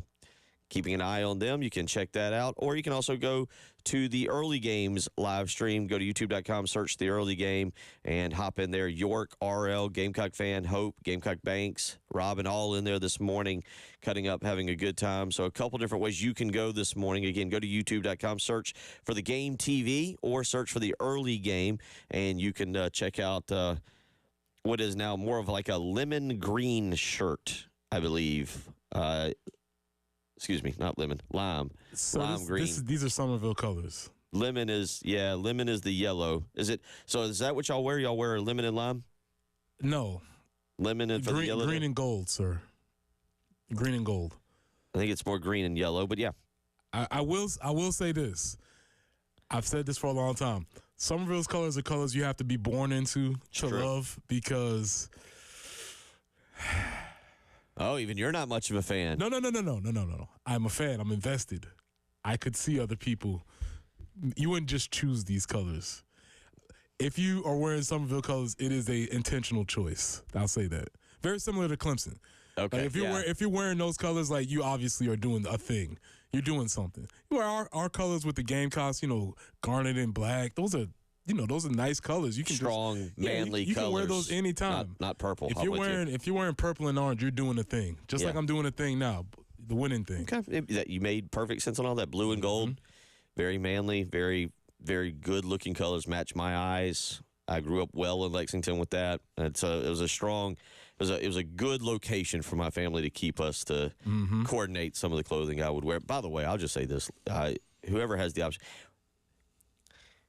Okay, let's tie this in with EA Sports back with college football, because one of the better parts of the EA Sports college football was the kind of design your own uniform portion of that before the game. So I'm assuming, we haven't seen, but we're assuming that portion will be in the game. And now, as a South Carolina fan, you should have white helmets, garnet helmets, black helmets to go with all the uniform colors, right? Well, I know when you go in customizable, but each team submitted their properties. So what I'm really interested in is what uniforms did South Carolina submit for their property, because each school had to submit a certain set of uniforms that are going to be the default. So I don't know what our default is going to be. I think that is even more interesting than customizing. It's like, what do we really think represents us? South Carolina, in a way, has lost their identity with uniforms as well. They're absolutely true. I mean, we're wandering in the wilderness right now. Like, Spurrier set the standard, really went back to setting the standard of white helmets, garnet jerseys, white pants, and then you knew it was big game garnet with the breeches. You brought those out. And it was actually a tradition. When you were being recruited, was uniform, like, did you go around to Baylor and it's like, hey, are we going to have some cool new unis here? Because it was becoming an emerging thing, because need I remind you, Russell Athletics were our sponsor. Well, I was about to say Lou Holtz, and up the road they had Nike, and so yes, it was something that people did take notice of. And those were shiny red jerseys. Was there ever a debate about that? About what y'all had about the jerseys, especially when you broke out the again, I will lightly use the phrase garnet for the Georgia game in 2000. Yeah, there was not much debate. It was just beggars couldn't be choosers at that time. I want to go back to this, and I don't see it right in front of me, but one of the things as we speak about this, did you see the new NCAA rule for recruiting visits? Oh, that you can that you're not allowed to decorate the hotel room. No more decorating of the hotel room. Which is a shame, because the number one reason why you go on a recruiting visit is to get the cookie cake that is in the room. And so, okay, I can't decorate the room, but can we put a cookie cake there? No. No cookie cake? No cookies. Oh, man. You have to give it to... What are we doing? I believe, now, I want to go back and get the exact verbiage of this, but I believe you have to give it to them in the lobby. I believe the cookie cake is still. It's not the same as opening your door and seeing that cookie cake on the bed. That's beautiful, and they maybe only did that for linemen. Maybe that would only be That was something enticing for y'all. Yeah. Maybe that's the only thing that turned linemen on. But I don't know how that works. It was always really interesting because you would be asked to escort and take out and host a recruit, and you take them to the hotel. And, like, the hotel was way better than what you were living in. You're like, I want a cookie cake. I'm on the team. No, you go to the Russell House.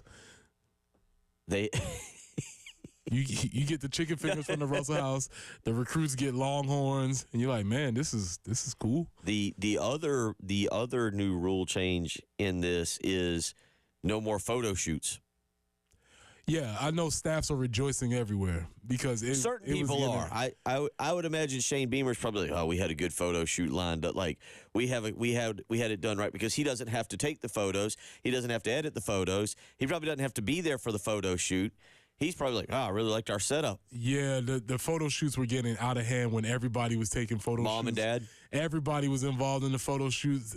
Your brother who's never going to get offered a scholarship, he was wearing a Gamecock uniform, and it was out of hand. Staffers are very happy about this, about there not being photo shoots. It's a waste of time and money. There's the Florida recruit whose dad got all into the full pads. Yeah. And took the photo shoot. That's when it might have jumped the shark a little bit. Yeah.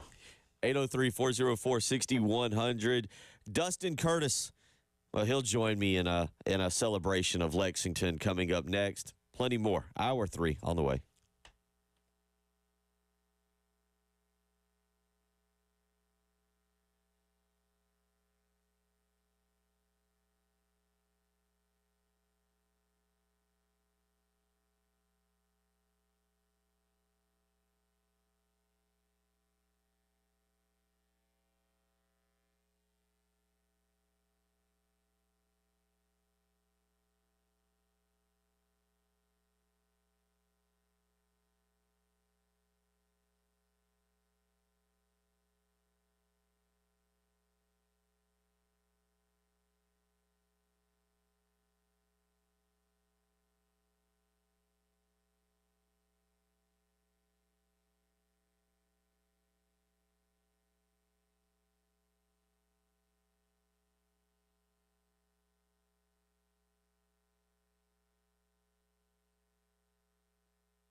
And across the Midlands, let's see what's going on as far as your traffic conditions are concerned. It remains a little bit busy. Patricia Drive at Leesburg Road, also Highway 1 at I-26. Divine Street near Woodrow Street in downtown Columbia. Also Bookman Road at Two Notch. And Ashland Road at Bush River Road, also an accident there. Could see a shower, maybe a storm today. Certainly not a washout. 69 for the high, 62 tomorrow. Dropping down to 59 on Sunday. Getting into the 70s to start your work week. That'll be welcome. 71 on Monday, up to 77 by Wednesday. It's 57 right now.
$8 a.m. So we get you up and get you going here.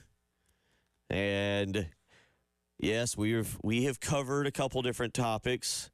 Preston has broke out his vintage Somerville Green Wave Nation shirt for tonight's Lexington-Somerville matchup. Lower State Boys Championship down in Florence at the Civic Center. Lexington ranked number 1 in the state, Somerville number 2. We've gotten into that discussion. I can see a situation where we completely lose control of the show because we were talking about EA Sports College Football 25, and that got us into jerseys a little bit. And a texter weighed in and basically said the absolute best jerseys, garnet jerseys, black pants, black helmets. Yeah, I can't say I agree with that. I'm a visual person. I need to actually see that. I can't. When I hear that, I'm not sure what that looks like. If you had to make me pick my favorite jersey of all time, it's garnet helmets, black jerseys, white pants. That, in my opinion, should be South Carolina's home game uniform. If you want to mix it up a little bit, go white helmets, garnet jersey, white pants. Those are clean. They look so. See, we can lose it down a path here if we're not careful. We don't want to go down that path. Yeah. Hopefully that's what the game is going to be for. We can just sit and just make uniform combinations endlessly. And AJ weighs in. I think he's right. He says, I think the NCAA eliminated official video photo shoots after seeing Brian Kelly's performance. One of my favorites. Joining us now to help me in the quest to make sure Lexington does overcome this lime green wearing Preston Thorne Somerville shirt. Lexington head football coach, athletic director Dustin Curtis, who was a schoolmate of mine many a day in the basketball gym itself. Dustin actually has a technical foul that was called on him against me one day in a church pickup leave. Thank you, Steve Cook. And Dustin, though, tonight we come together to take on the evil Preston Thorne. You know, I don't understand why you always got to bring up old stuff. You know, it's the first thing that happens. It's always the technical foul. And Preston and Jen understand completely why I would have gotten said technical foul because of the way Bill runs his mouth. Yeah, you know, that seems fair. He's like Dennis Rodman, except not Dennis Rodman, physically anyway. It is truly one of my premier athletic accomplishments in sports, despite it coming in a church league men's pickup game. Yeah, well played, Bill. Well Lexington, played. My high school state championship, and just barely below that, causing Dustin Curtis to shove me basically across the gym to pick up a technical. But that was a long time ago. Tonight we come together. Tell us a little bit about your head coach there, Ed Pope, and his team as well. It's Elliot Pope, and Coach Pope, I think, has these guys playing really well right now. We struggled a little bit from outside last game against Sumter, but still was able to kind of pull away from the end. At the end, I feel like if we'd have been hitting our normal, typical percentage from outside, the score probably could have even been a little better. But I'm gonna tell you, the game 2 games ago was probably the best I've seen them play in probably a month. I thought it was really clean. They distributed the ball well. They looked for the extra pass. They did, just such a great job of moving in transition and getting hands up. Man, I tell you, when you watch our length, pressure and press, and it's not necessarily a set press, but when guys like Prunty and Caleb and Cam Scott pick up full court man, they cause problems on inbound passes and get cheap turnovers and things of that nature. And I feel like our kids have been really active lately, and Coach Pope's got them pretty locked in. He did something pretty cool, and this is a little ode to Bill because at Lexington we have this tradition that any state champion that we have, we blow up this big team poster basically of the shot that's always captured with the trophy, and those are mostly all in our commons area, which is right inside the lobby when you walk in. But there's the 2 basketball ones. Coach Harris kind of left in the gym, and they've since been moved to right outside the locker room, because we got a new gym. So we took them down from the old gym, put them right outside the boys' locker room. And so Bill is actually in one of those photos, believe it or not. He looks just as athletic then as he is now.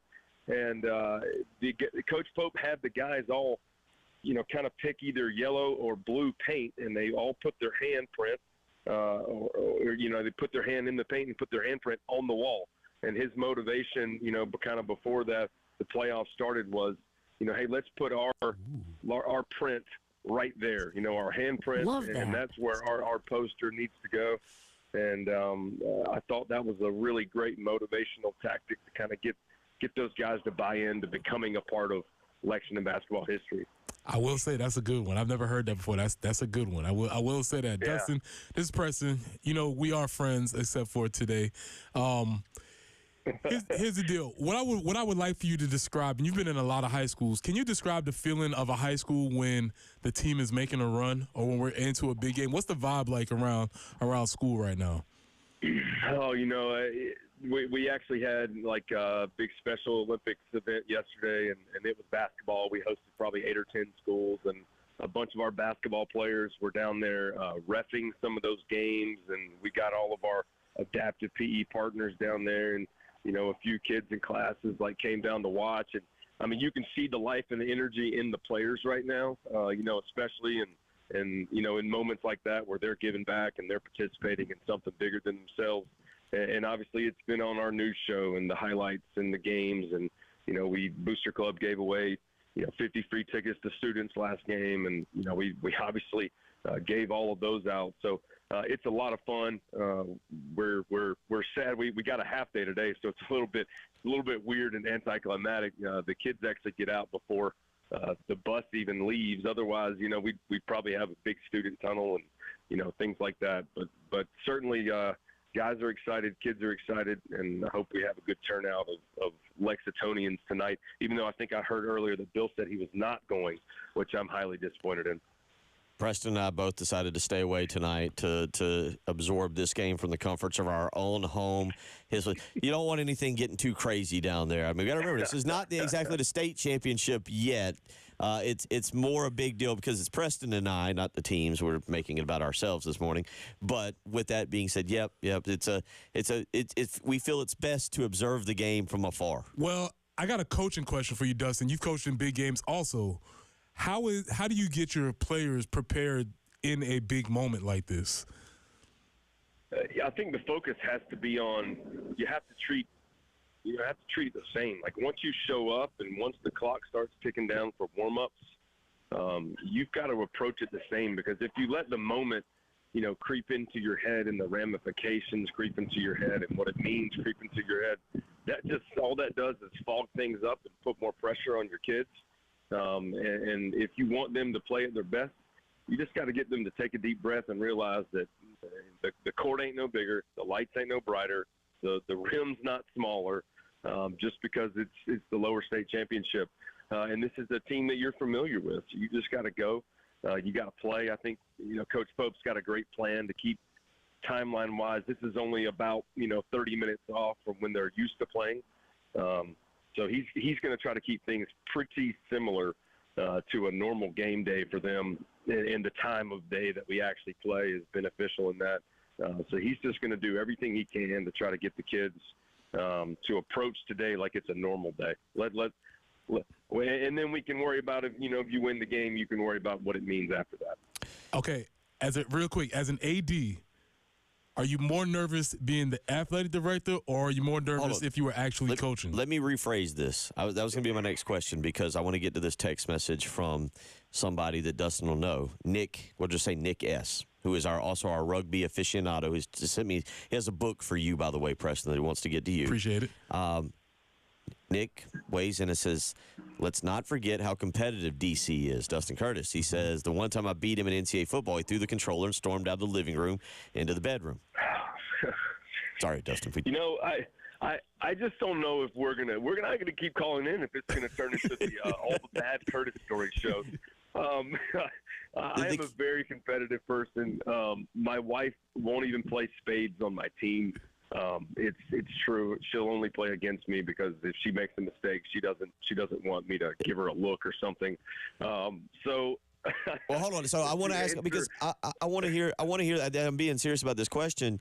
You are competitive, and I've enjoyed that our entire lives. We've known each other since, I think, we were 9 or 10 years old. We've grown up playing sports. You are. What is it like to be an athletic director? That's something I'll never experience. I'll never be an athletic director at a high school, obviously never for a college. But to have this, and again, I know how proud you are of your entire program there at Lexington, but to almost not have a hand in the game planning, you have to sit there and watch this tonight, as opposed to you being in the locker room to talk to the guys, you being on the whiteboard to draw up a play like you have with your football team. What is that like? It's a lot like when I coached tennis. I was actually the boys' varsity tennis coach at AC Flora for 3 years before I became an offensive coordinator. And that was great because you got to go through the week and you got to, put them through drills on the court. And, you did your ladder and you did all this stuff. But then when the whole match started, you really had nothing to do except, hey, they could come to the fence and you could be like, hey, do this. And you could yell motivating things, but you can't constantly coach a tennis player up. It's actually against the rules. And so being an AD reminds me a lot of that, because I am still invested in the kids and the school, and I care about them and their experience, and you care so much about the coaches. And as an AD, it's your job to support the coaches, and what they go through. They have to bring problems to you, whether that's a kid gets in trouble or parents, and or they need something financially or something's broken, and so you feel like you spend your day putting out fires and trying to support people. And when you're watching this game, no, there is nothing you can do to really change the outcome in the moment. So all you do is emotionally pull for the kids involved as hard as you can, and for the coaches, and I hope that my body language is always positive, so that if they do happen to see me, that at least from a coaching standpoint, I look like somebody who's confident for them. Where's your perch in this game? Do you sit amongst the fans? Are you pacing? Where will you be positioned for this game tonight? So normally I'm either standing kind of in the top of Lexington's gym, because you come in at the top and walk down, and I'll kind of perch up in a corner, standing kind of behind where my wife typically comes and sits with the principal and stuff, or at Lexington's gym, I'm standing, kind of by the bench, kind of leaning against the wall. And Coach Pope and all of his trying to create a normal environment, he actually texted me last night and said, hey, man, where you sitting? And I said, well, I don't know yet. Do you have a preference? And he said, yeah, I want you standing right by the bench so that the kids see a familiar face and it feels more normal. So if you're looking for me tonight, I'll be standing right where Coach Pope wants me to stand. Good luck, obviously. Bring us home. Dustin did text me late last night. By the time I thought about it, I apologized to him. I should have seen if I could retrieve that old 13 jersey out of the equipment room that's probably stuck in a bag from 20. Has not come out of a bag in 23 years. Probably would have not been pleasant this morning here. But, Dustin, you're more than welcome to come join us one day. You've got 2 free shots at me there on stories that you want to share. I'll be perfectly fine with that. Well, let's see what happens tonight, and maybe I'll come in next week, and maybe I can hand deliver a certain uniform that just might make Bill's day. It'd be great. We'll do it, man. I appreciate it. Good luck tonight. Safe travels. Appreciate you, DC. All right, thanks, guys. You got it, man. Take care, y'all. Yep. Take care. Dustin Curtis, athletic director, head football coach at Lexington High School, Lexington, Somerville tonight. Preston, obviously, from Somerville. I'm from Lexington. We've had a good time with it. We'll get into some message board geniuses, message board mayhem when we return. It's the early game.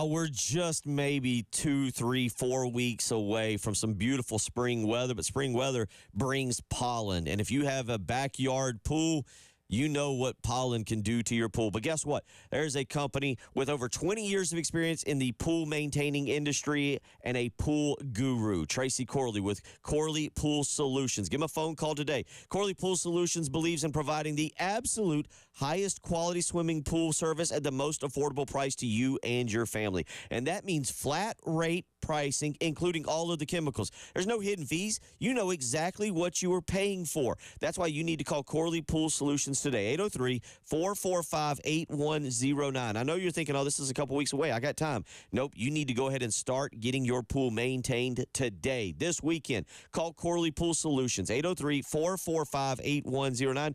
With over 20 years of experience, he is the pool guru. Call him today, 803-445-8109.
Kind of staying busy out there on the highways this morning. Hope it doesn't impact you.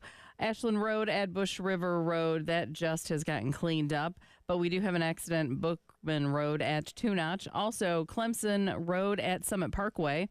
Clemson at Hardscrabble as well. Decker Boulevard at Percival. Divine Street near Woodrow Street in the cleanup stages. Also, I-26 eastbound at Bush River Road. And Park Lane at Two Notch Road, also a tie-up. 69 with a mix of some showers and storms today, 62 tomorrow, 59 on Sunday. Then we get into the 70s for a couple days at the beginning of your work week. Right now, 57 on the early game.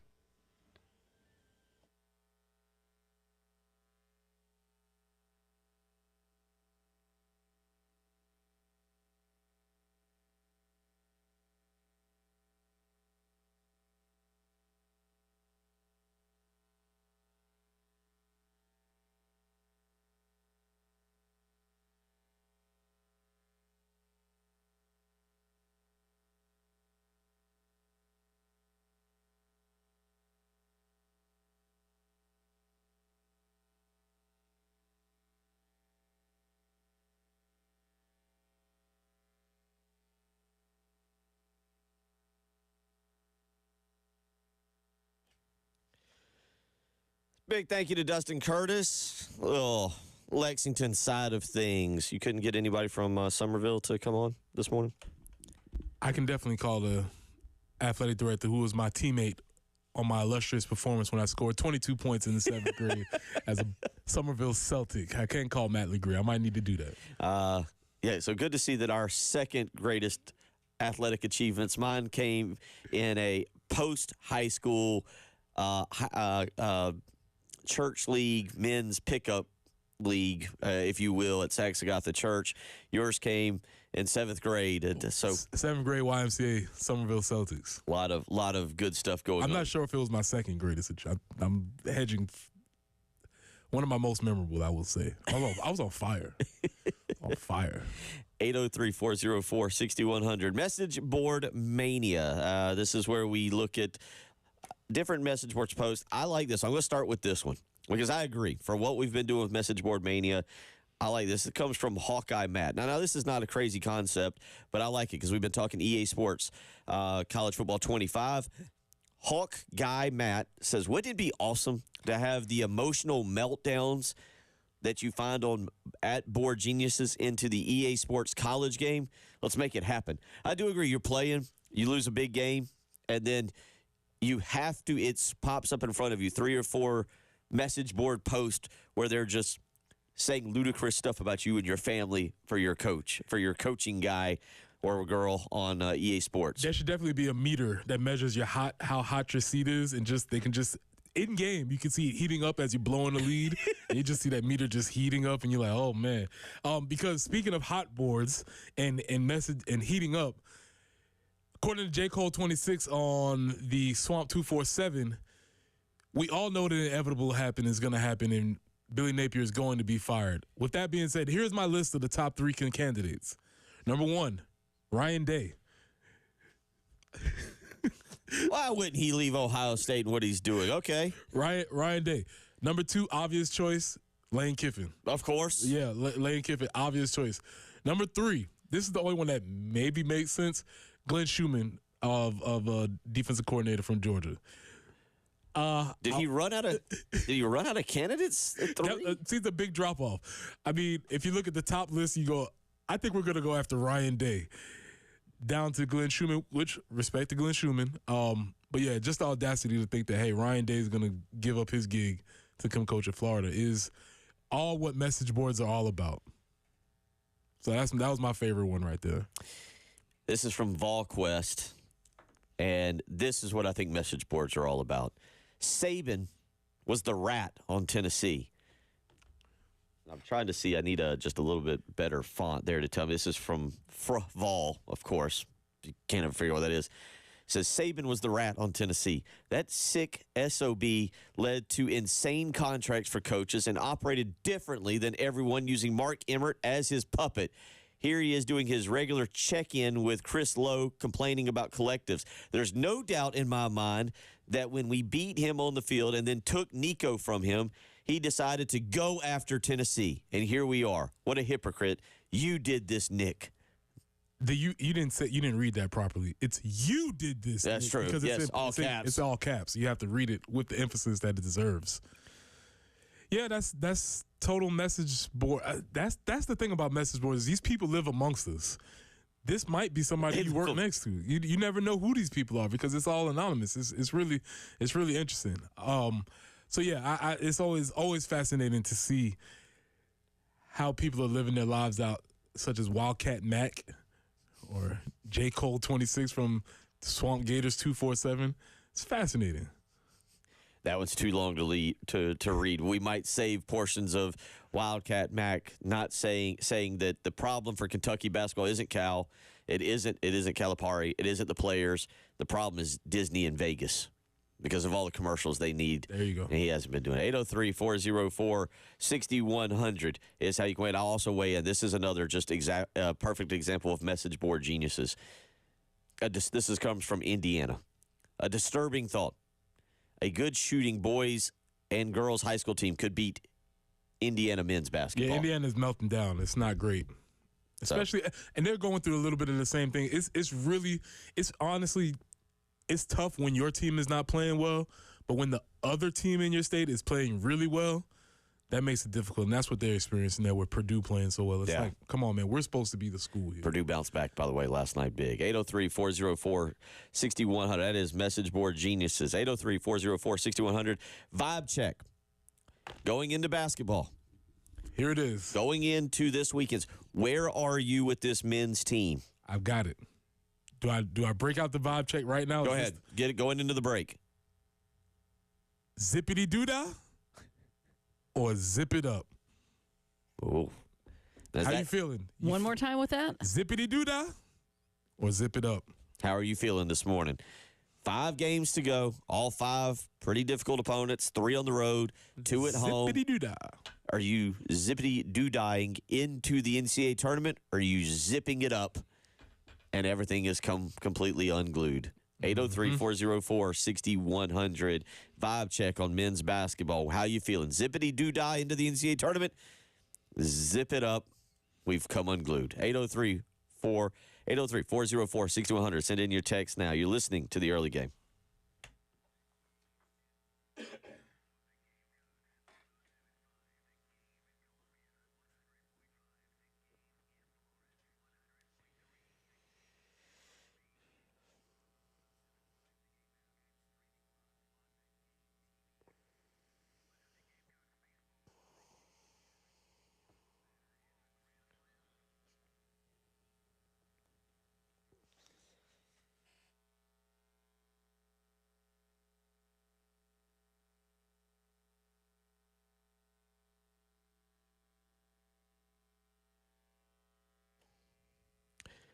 Bill Gunner for Zero Res. Spring cleaning is here. Might not be officially spring, but you're probably doing some cleaning. And you know what? You can save time, you can save effort, and you can make it look a lot cleaner by using a Zero Res carpet and air duct cleaning. Schedule an appointment today. They use their patented ZR water technology to clean your carpets like no one else. And they do not leave behind a sticky, soapy residue, so your carpets will stay cleaner longer. For the rest of the month, mention me, Bill Gunner, on 107.5 The Game, and you'll get 3 rooms of carpet clean for $129 plus a free staircase. 803-262-4020, or you can schedule online, zeroescolumbia.com. Again, for the rest of the month, mention me, Bill Gunner, at 107.5 The Game, and you'll get 3 rooms of carpet clean for $129 plus a free staircase. That's 803-262-4020 or zeroescolumbia.com. Zeroes, spell it backwards or forwards, is the right way to clean.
Still working a couple earlier accidents. Clemson Road at Summit Parkway. Also Clemson at Hardscrabble. Decker Boulevard at Percival Road. And one other to let you know about, I-26 eastbound there at exit 108, also known as Bush River Road. And one other, I guess, to let you know about, Parkland Road at Two Notch.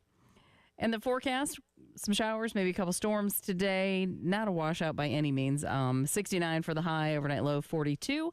62 tomorrow, 59 on Sunday. And we get into the 70s to start your work week. 71 on Monday. By Wednesday, we hit 77. And then the temps kind of fall back again. But that's okay. A little taste of spring coming up. Right now, cloudy 57 on the early game.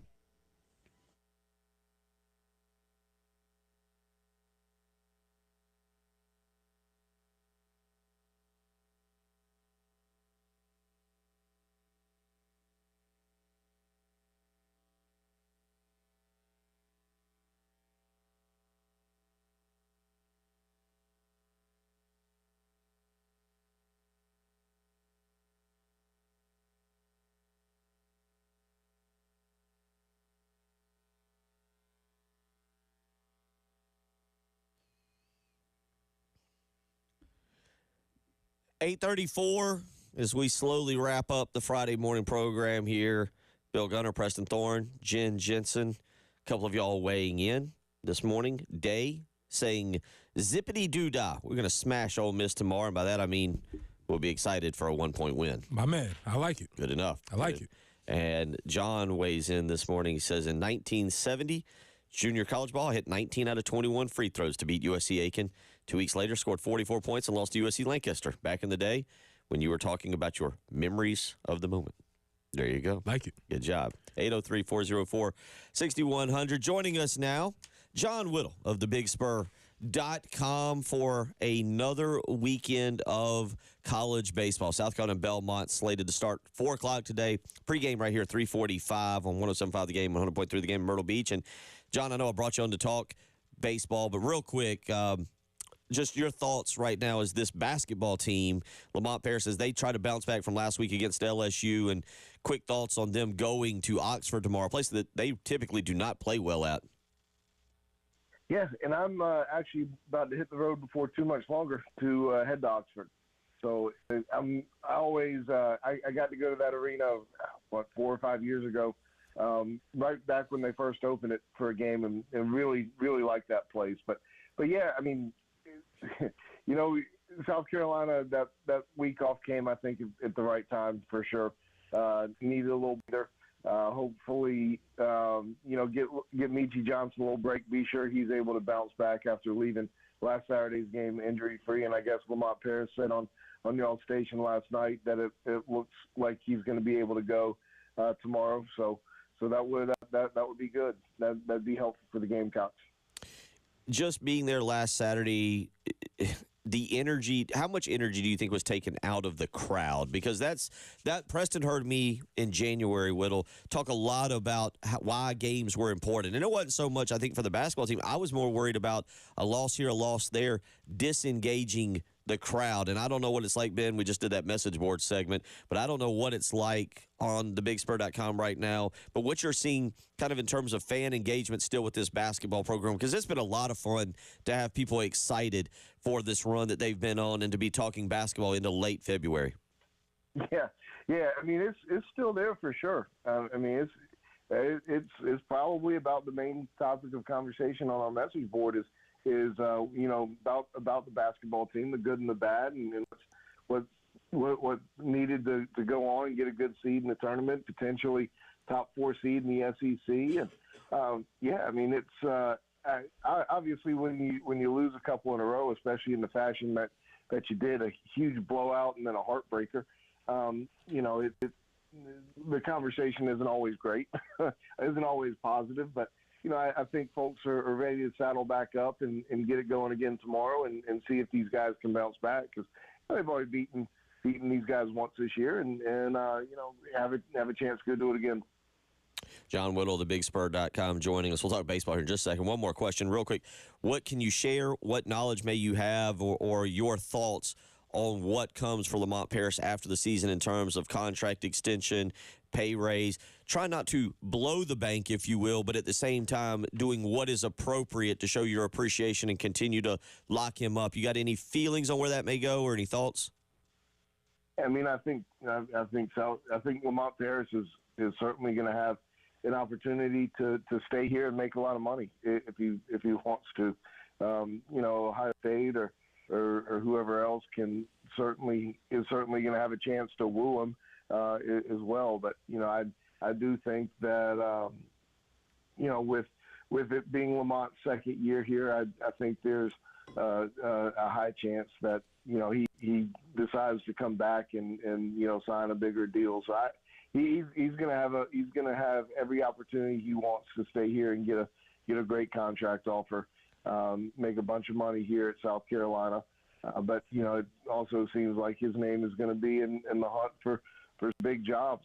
So he'll have a decision to make whether he wants to take a big South Carolina contract or move back to a place where he's spent most of his basketball life up in that area. So we'll see how it ultimately plays out. I don't have any insight right now on what he's thinking. I would think he's got Ole Miss on his mind more than anything else. But USC is going to do what it takes to keep him around. USC sometimes maybe moves a little bit too quickly and too boldly, too early when it comes to coaching contracts. I think Lamont probably has earned something quite more sizable than what he's got now. And I don't think that, just like in years past and in other sports, that South Carolina is going to lose coach because of contract. It would be desire more than contract. It'll be a discussion for next month, just what you just said. What is fair, what is proper, but what is not going overboard? And we won't have that for a few more weeks, but it will be something that's kind of interesting in this day and age with coaching contracts. Let's shift focus. What did you learn last week, or what impressed you, but what did you take away? What have you taken away from the first 5 games for South Carolina baseball? That the pitching staff, for the most part, kind of stood up to the test.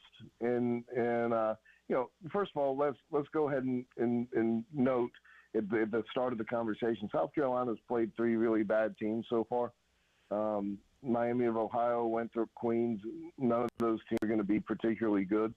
So, I don't think that you've learned a ton, but you've got to see guys out there and how they react in front of big crowds and on the stage, and because there's so many new guys out there for this team. But I think the pitching staff in general is what jumped out to me is being up to the task. Like they had a big problem in the fall with walks. They were averaging more than a walk per inning pitched as an entire team.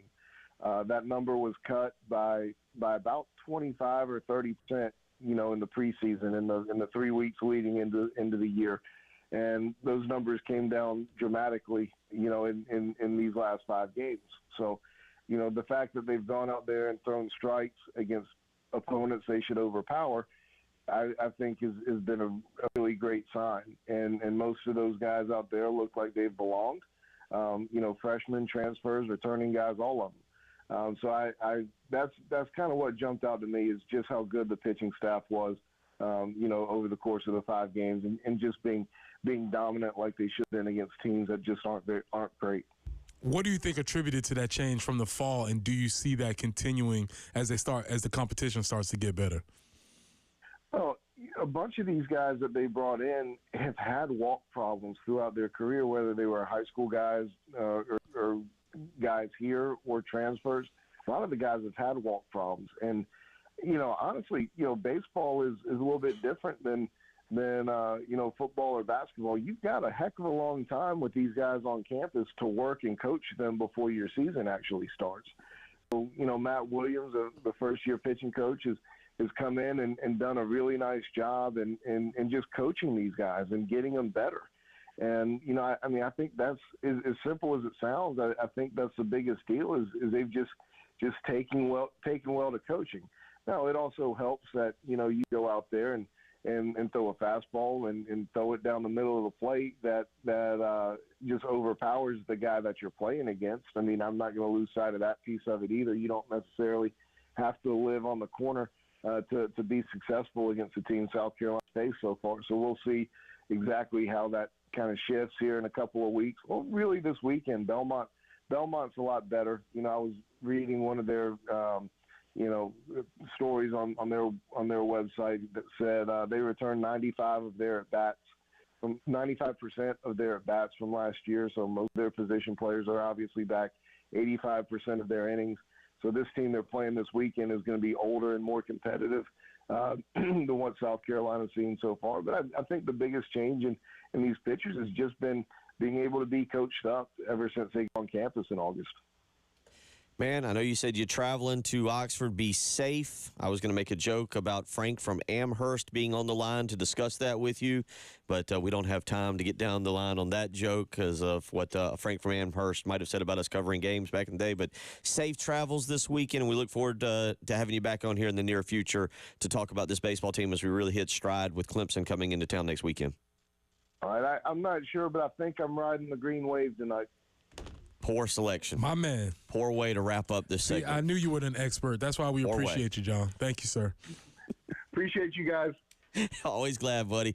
Be safe traveling. We'll catch up with you later. John Whittle of thebigspur.com joining us this morning. We'll come back. We'll wrap it up. Somerville and Lexington.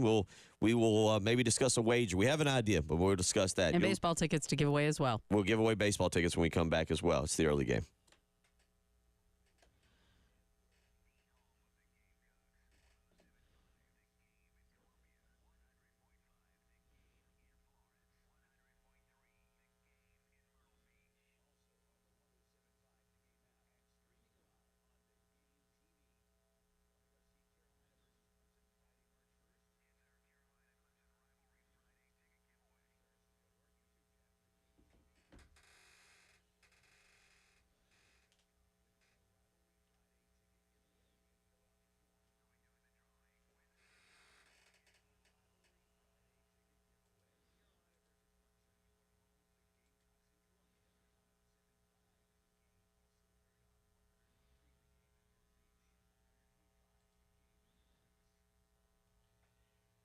Bill Gunner for the Ecton Law Firm. Are tax troubles weighing you down? Well, if so, you need to call John Ecton and his team, 803-771-9800. They have a local team dedicated to resolving your income or business tax issues for good. And you know what? It all starts with something pretty easy. A free consultation. You heard that right? A free consultation. So why wait another day? If you've had tax issues, if the IRS has sent you one of their dreaded notices of intent to levy, don't let it bother you. Call the professionals, the Ecton Law Firm today. That's ECTONlawfirm.com for more information. Or just give them a phone call and schedule that free consultation. 803-771-9800. With proven local solutions, John Ecton and his team have helped thousands of families and businesses just like yours escape the IRS maze. Don't wait another day. Don't have stress on your mind this weekend. Call the Ecton Law Firm, 803-771-9800.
8:49 as we wrap it up here on what will be a busy, busy weekend for South Carolina athletics. I'll give you the whole schedule here in just a second. But right now, I'll tell you what, Jen, let's take callers 3 and 4. Callers 3 and 4, and we will give away 2 pairs of tickets to today's baseball game versus Belmont. 4 o'clock first pitch. Again, pregame right here on ESPN 1320 at 3:45, and then game starting at 4 o'clock. Callers 3 and 4 will give you a chance to win a pair of tickets today. So we'll take 2 of them. Pair of tickets to this weekend's game, or to today's game against Belmont over at Founders Park. 803-404-6100 is how you can win those tickets. I do want to tell you about Mid-State Roofing. Again, I just opened the window here, Preston. A little rainy outside. It's going to be a little rainy today. Then it's going to clear up for the baseball game later this afternoon. But you know what? With spring upon us, we're going to get some rain. Is your roof ready to handle it? It's time to call Mid-State Roofing today for a little leak detection and then leak prevention. Owner Larry Leitner and Mid-State Roofing have been the leader in the commercial roofing industry for nearly 30 years with their roofing and waterproofing ability. That's right. For more information on that, you need to call them, and you can get them out for maintenance today. 803-356-1919. Again, that's 803-356-1919. Call Mid-State Roofing today. They got a 24-hour-a-day, 7-day-a-week call center. They're ready to help you. Again, with spring upon us, you want to call and you want to get a maintenance contract lined up. Call Mid-State Roofing today. Whether it's high-rises, hospitals, manufacturing, or industrial, Mid-State Roofing designs and installs bonded systems with a protective guarantee that'll keep your operation dry and running long into the future. 24 hours a day, 7 days a week. 803-356-1919 is how you can contact them. If you've got a leak, let Mid-State Roofing take a peek. Real quick, I tell you, Preston, you look at it this weekend, we just mentioned it, it is a fun weekend for everybody. For as it pertains to South Carolina athletics, it'll get going later today here, or actually in about, at least according to the schedule. Beach volleyball will be on the road at Tampa. But if you want to go to events around here, softball, 3 o'clock today. Actually be at 4 o'clock. They've pushed everything back an hour. Softball will take on Massachusetts at 4 o'clock today. Obviously, I mentioned baseball, 4 o'clock today against Belmont. Another softball matchup tonight, 6:30 against James Madison. You've got beach volleyball in a neutral site game against Florida Atlantic later today. Tomorrow at noon, our good buddy, Tony Annan. He's not going to have time to watch the Premier League. You can go and catch a free game, High Point, in town to take on the soccer team tomorrow noon over at Stone Stadium. Their spring scrimmages taking place, and High Point will be in town. Equestrian has a home match tomorrow, so you can go out and check that. They'll take on Georgia, and then more baseball taking place. Belmont, 2 o'clock tomorrow. Women's soccer with a spring match tomorrow against Virginia Tech at a neutral site. More softball, South Alabama in town tomorrow. So you get the point. A lot going on around Columbia this weekend. If you want to go and check out some South Carolina athletics, Charlotte in town for women's tennis. Whole bunch of stuff going on. Always places to go, please, especially some of those other sports. Get out there, show them your support, get them out there and do things. It's a fun time. So, again, yeah, a lot taking place this weekend. You can go to GamecocksOnline.com for more information on these schedules. If you want to go and catch an event, again, just certain other sports, equestrian, softball taking place. The beach volleyball team out of town this weekend, but both men's and women's soccer. So a lot going on for you to get out to. And, Preston, I will have this discussion with you. The Cocky Trot 5K, Saturday, April 20th at 8 a.m. You guys going to do it? Wager? Is that the wager? Let's do it. Is that the wager? The loser, Summerville and Lexington tonight. The losing team, Summerville for Mr. Sprite over here with his Sprite-colored sweatshirt. Green and gold. Mm-hmm. Lemon and lime. That's just harsh. Versus Lexington, Florence. Loser participates April 20th, 8 a.m., the Cocky Trot 5K. Sign me up. You got that, Jen? We got that audio there that'll have to come back up on Friday, April the 19th. We are ready and able and got it. I am not sure what is more punishment, getting up at 8 a.m. or having to run or trot a 5K. Keyword. That'll be the day of. I would say trot, yeah, because there is the 1 mile like fun run, fun walk type thing. So Trot. Mm-hmm. Williams-Brice Brisk Stadium walk. area too. Yeah, 5K. Yeah, waking up, having to wake up at 7. What do you got to wake up at like 6:45 for a 5K to start stretching it out, get a little food in your belly? Oh no! Wake up. No! You got to get up before that. No. You can just show up and the warm up is the trotting. You trot into the race. You see what Jen said. No, you got to get up earlier than that to be ready. No. We got to do your hair. You got to do your yeah. How much hair do you think you see me every day? That's true. There's the wager. That's it. The Cocky Trot 5K, Saturday, April 20th at 8 a.m., Williams-Brice Stadium area. That is, that'll be the day of the spring game as well. So you'll get up early, maybe ready to trot, and then a few Bloody Marys and get ready for spring. I'll actually be angrier that day because, again, I've told you, spring practice, I don't know what it's going to mean for me. 803-404-6100 is how you can weigh in on our Cocky Trot 5K wager. There is what's going on. Final thoughts as we head into the weekend. Go Green Wave. It's a strong final thought. Yep.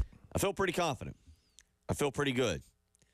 I'm full of bluster, and we'll see how this turns out. Jen has known in the past, very rarely, if ever, do I take a wager that I'm pretty sure I won't win. I feel good about this one. Okay, we'll see. Yeah. Yeah, nothing like a 4-hour walk around Williams-Brice Stadium on April 20th to make me happy. Y'all have a great weekend. We'll catch up with you on Monday. Well, I could always just, stay in the Tahoe and drive around the 5K. That might be a lot easier. It might be my way of getting out of it. We'll have to wait and see. I won't lose, though. But if I needed to, I'm sure Love Chevrolet would once again come through for me, just as they have for not only me, but everyone here in the Midlands. Over the last 60 years, Love Chevrolet has taken care of us by offering the absolute largest selection of vehicles anywhere in the Midlands, 14 acres to be exact. They have also continued to beat the entire competition when it comes to pricing, not selling above MSRP and offering the $1,000 low price guarantee. So you know what it's like to be taken advantage of if you've bought anywhere else. Don't allow that to happen. Contact Love Chevrolet today. Visit them at their store, I-26 in Harbison, between Lowe's and Frankie's Fun Park. Trust me, all the great inventory is on the lot now. Tahoes, Suburbans, Camaros, and, of course, those great Silverados. So get out to Love Chevrolet today and check out the family that's taken care of us for 60 years. And together, let's drive.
And from the WIS-TV Traffic Center, we're looking at Clemson Road and Summit Parkway, and also Clemson Road at Hardscrabble. Accidents there.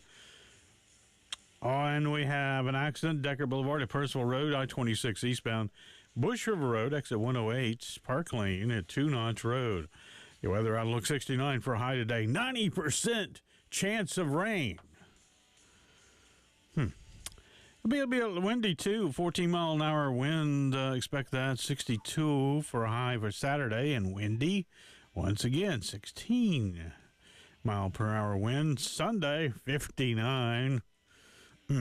But guess what? Monday, when the work week starts again, highs in the 70s. Why can't we get that on the weekend? Sunny skies, too. 73 Tuesday, 77 Wednesday. I don't know. It's Captain Abe.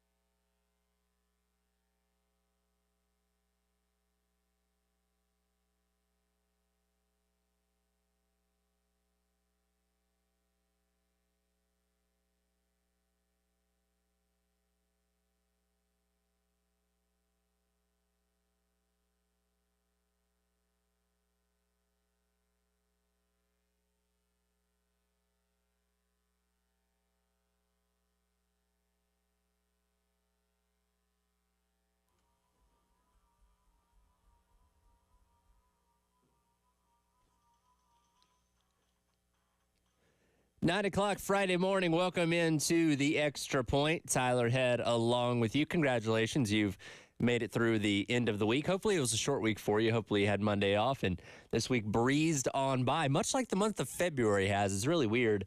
The month of January feels like it takes about 8 years to complete, and then the month of February goes by in a blink, and then boom, we're in the month of March, 3 months into the year, and just kind of off and running at that point in time. And once we do get to March, of course, means we have March Madness. We have the conference tournaments, of course, have the NCAA tournament, and pretty soon, a little over a month from now, early April, we'll be talking about national champions from both men's and women's college basketball. And you feel pretty good that South Carolina's women's team is going to be in that conversation once again for the national championship, again, coming up in early April.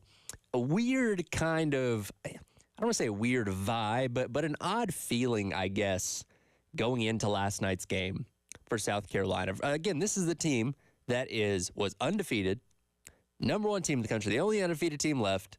Obviously, they went to the Final Four last year, national championship the year before, like all these accolades. And like, I don't know about you, but I had a slight odd feeling going into last night's game against Alabama because South Carolina hadn't played their best basketball in the past couple of games.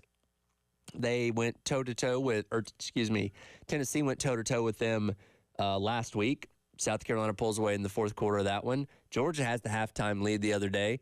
South Carolina pulls away in the second half. And I wasn't worried that South Carolina was going to lose yesterday necessarily because they've more than earned the benefit of the doubt when it comes to that kind of thing. But I was concerned that maybe this game would also be a little too close for comfort compared to what the other past couple games have been, and those fears were alleviated pretty quickly. Now, South Carolina did not have the best first quarter. In fact, I would contend that was probably the worst quarter of the entire season, only scoring 11 buckets and winning, going on a stretch there with not making anything for roughly over half the quarter. Looking at their final numbers from that first quarter, they only shot, let's see here. Yeah, they were 5 of 18 from the field, in that first quarter, and Alabama wasn't much better as they only put up 6 points themselves, which was one of the worst quarters, or excuse me, the second worst quarter of anybody in the SEC this season. South Carolina quickly turned it on in the second quarter, and from there on, and proceeded to win the game 72-44 to lock up the SEC regular season crown once again. And again, I didn't think that they were going to lose the game necessarily, but I thought, hey, maybe Alabama, because look, Alabama came into that game 20-7, not a terrible team by any means, but I thought that they could make it uncomfortable like Tennessee and Georgia had done in the games prior, but that certainly did not end up happening. And again, South Carolina ends up cruising to a 28-point win, locking up yet another SEC regular season crown and giving Dawn Staley her 600th career win as a head coach. A lot of things accomplished last night. We'll get to some sound here from Coach Staley. Talk about this first off, ask the question, do you ever, get tired of winning titles like this? Cut number 13 here, Dave.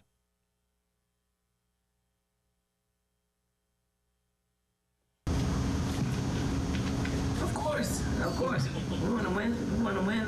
There's a championship out there. We want to win. The game out there. We want to win. It's great. Like it really is great that this team has put us in this position this early, and I say early into the regular season because it usually takes probably the last game. You're jockeying for a position. You're looking over your shoulder, and they made it clear. And it feels good. It's a testament to what Dawn Staley has built here at South Carolina that something like winning another SEC regular season title, which 8 in 11 years, I believe, is, considered a minor accomplishment in the grand scheme of things, because there are programs around the country that are ready to throw a parade if they accomplish something like that in the regular season, because they're just not used to doing it. For South Carolina, it's an expectation coming into every single year. Like, okay, well, they're going to be undefeated or close to undefeated, should win the SEC regular season. If they go in as the top seed in the SEC tournament, that means they should also win the tournament as well, and then proceed to make a deep run in the NCAA tournament, hopefully en route to another national championship. So this is just a minor accomplishment on the path to greater things, obviously, down the road here over the course of the next month or so. And, they had the little ceremony. They gave the trophy. Dawn Staley gave a speech after the game and all that kind of stuff. But that is something that they're going to quickly move on from. And Dawn Staley even said it when we heard from her yesterday leading up to the game that, it's not even something to really talk about. And again, it's something you want to accomplish, obviously, but they have bigger fish to fry, so to speak. And, that includes winning the national championship, maybe being undefeated doing it, something that has not happened in the Dawn Staley era as of yet. And with that, that was a big goal of the Freshie team a year ago. The final year of that great group of talent playing together, trying to do the one thing that they had not done with Coach Staley, and that was be undefeated to win the national championship, and darn near pulled it off, going all the way to the Final Four before losing to Iowa. So you had all that talent move on, go to the WNBA, and all that kind of stuff, led by Aaliyah Boston. And look, anytime a bunch of talent leaves any organization, program, whatever it may be, there's going to be an expectation of some kind of drop-off. Now, it doesn't have to be falling off of a cliff necessarily, but let's look at where South Carolina was in the preseason rankings at number 6, where it's like, okay, you're still going to be good, so theoretically, people are saying you're going to be in the Elite 8, based on this preseason poll, but we don't know if you're good enough to win the national championship once again. And, you had the turnover of talent. You had, some of the girls that had been playing in smaller roles, featured roles, but smaller roles with Cardoso, Raven Johnson, just to name a few. Obviously, you had Malaysia Fulwiley coming in as a highly touted freshman, but you didn't know how good she was going to be at the college level. And a lot of those concerns were alleviated pretty quickly when you saw this team playing together, maybe even looking even better than they did a year ago, with the ability to have a little bit of an uptick on offense with Pow Pow, coming in and her ability to shoot the three and, and all that kind of stuff. So the level of expectation for this team was lower than what people maybe thought it should have been, but it was because there's such a difference between the talent on last year's team and what we expected the talent on this year's, or what a lot of people expected the talent on this year's team to be. And they've obviously gone out there and proved everybody wrong. They're undefeated, the only one left in the country, and again, still in pursuit of that national championship. Cut number 15 here, Dave. This is Dawn talking last night about the differences between this team and some of the others that she's had in the past. Not really. No, I mean, this team keeps me present. Really, it does. It keeps me present. Like, how do we as coaches not get in the way, but also continue to coach them up so they can play the right way? And I think we're always in the way, honestly. I think we're always in the way because we really can't take our foot off the gas with them. They're so young, they're so free. like free. They're free, and sometimes free is wrong. Like, that's the way I have to explain it. It's like they play free, and sometimes it looks great, and then other times it's just flat out wrong. And that is the wrong part is what keeps us up. It keeps us like always on edge to see if this is going to be the team that we started out being in June. Like, we're still trying to look for that June team, and they find a way to play above that time and time again. I think back to when I started driving when I was 16, and my dad told me, you don't know what you don't know when you're out there on the road. So, look, every 16-year-old goes out there driving for the first time thinking they know everything and they're a master behind the wheel and all that kind of stuff. And then you get in your first situation of, I don't know, an accident or whatever it may be, or a situation that you're not as familiar with, or, whatever it may be. And then you start to panic a little bit. And again, you kind of come back down to earth and realize that, hey, maybe I'm not as smart as I thought I was when it came to driving. And then you kind of reassess that and hopefully learn from that and get better.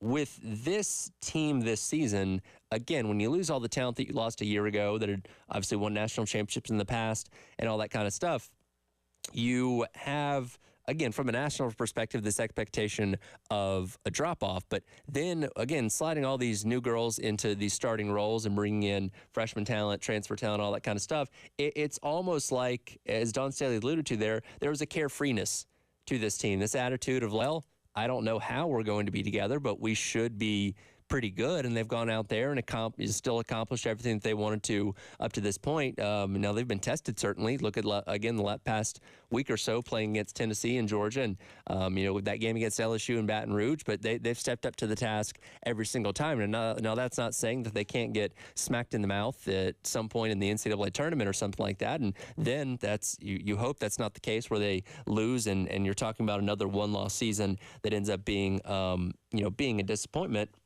But as of right now, they have not faced that truly difficult task yet that has caused them to say, wow, we're not as good as we think we are. Now, again, you've had some scares, you've had some situations where like, okay, let's look ourselves in the mirror, let's get better, and let's improve on this. And again, that's the reason why they're undefeated up to this point, and hopefully they'll continue that way and, maybe accomplish that thing that they wanted to a season ago with, going undefeated to win the national championship in a year where, again, I don't think a lot of people were expecting them to be in a position to, to still be able to do that. So, again, only a couple more games left in the regular season now.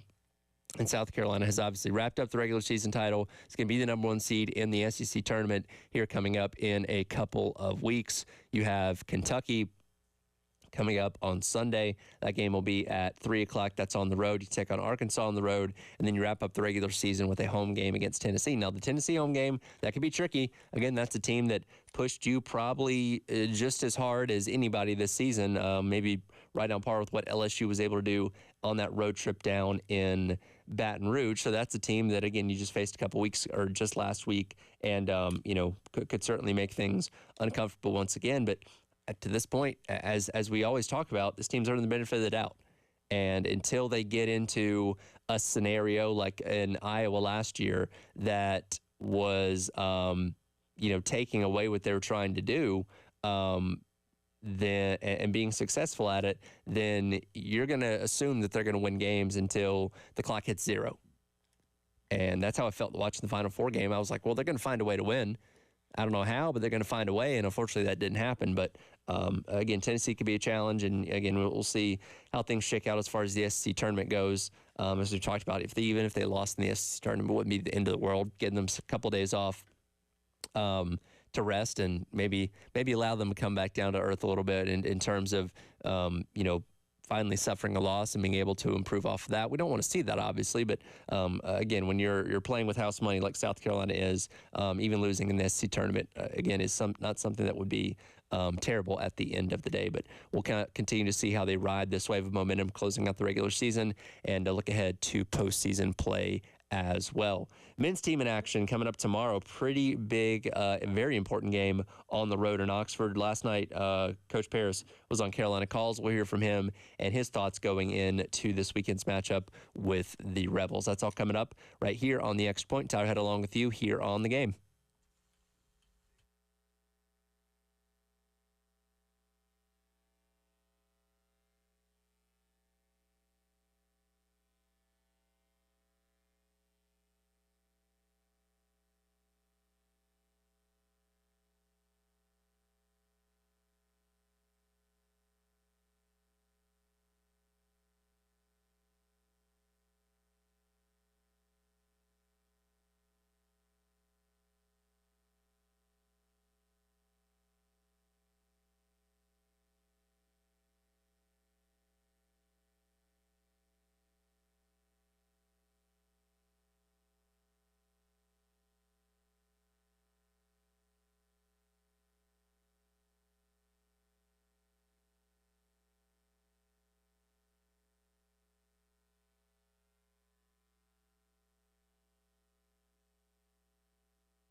Welcome back in, Extra Point.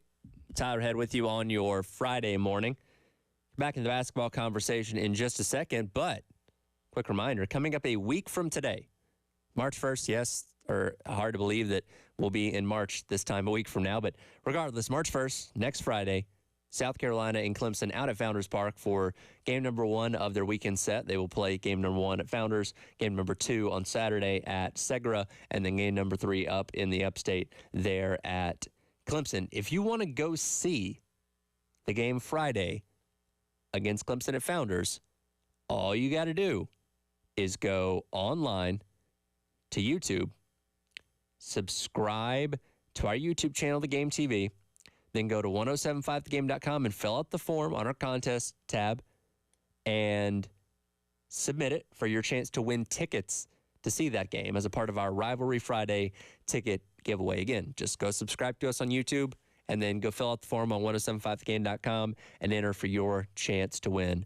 the Rivalry Friday ticket giveaway. Baseball also in action tonight, or this afternoon, I guess, taking on Belmont for the first of 3 game set.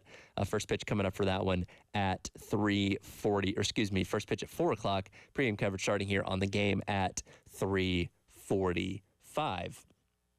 Big game tomorrow for men's basketball, perhaps one of the most important games of the entire year. And you look at the schedule and say, well, it's Ole Miss. Why is this the most important game of the year? Because it's the opportunity for South Carolina to get back on track.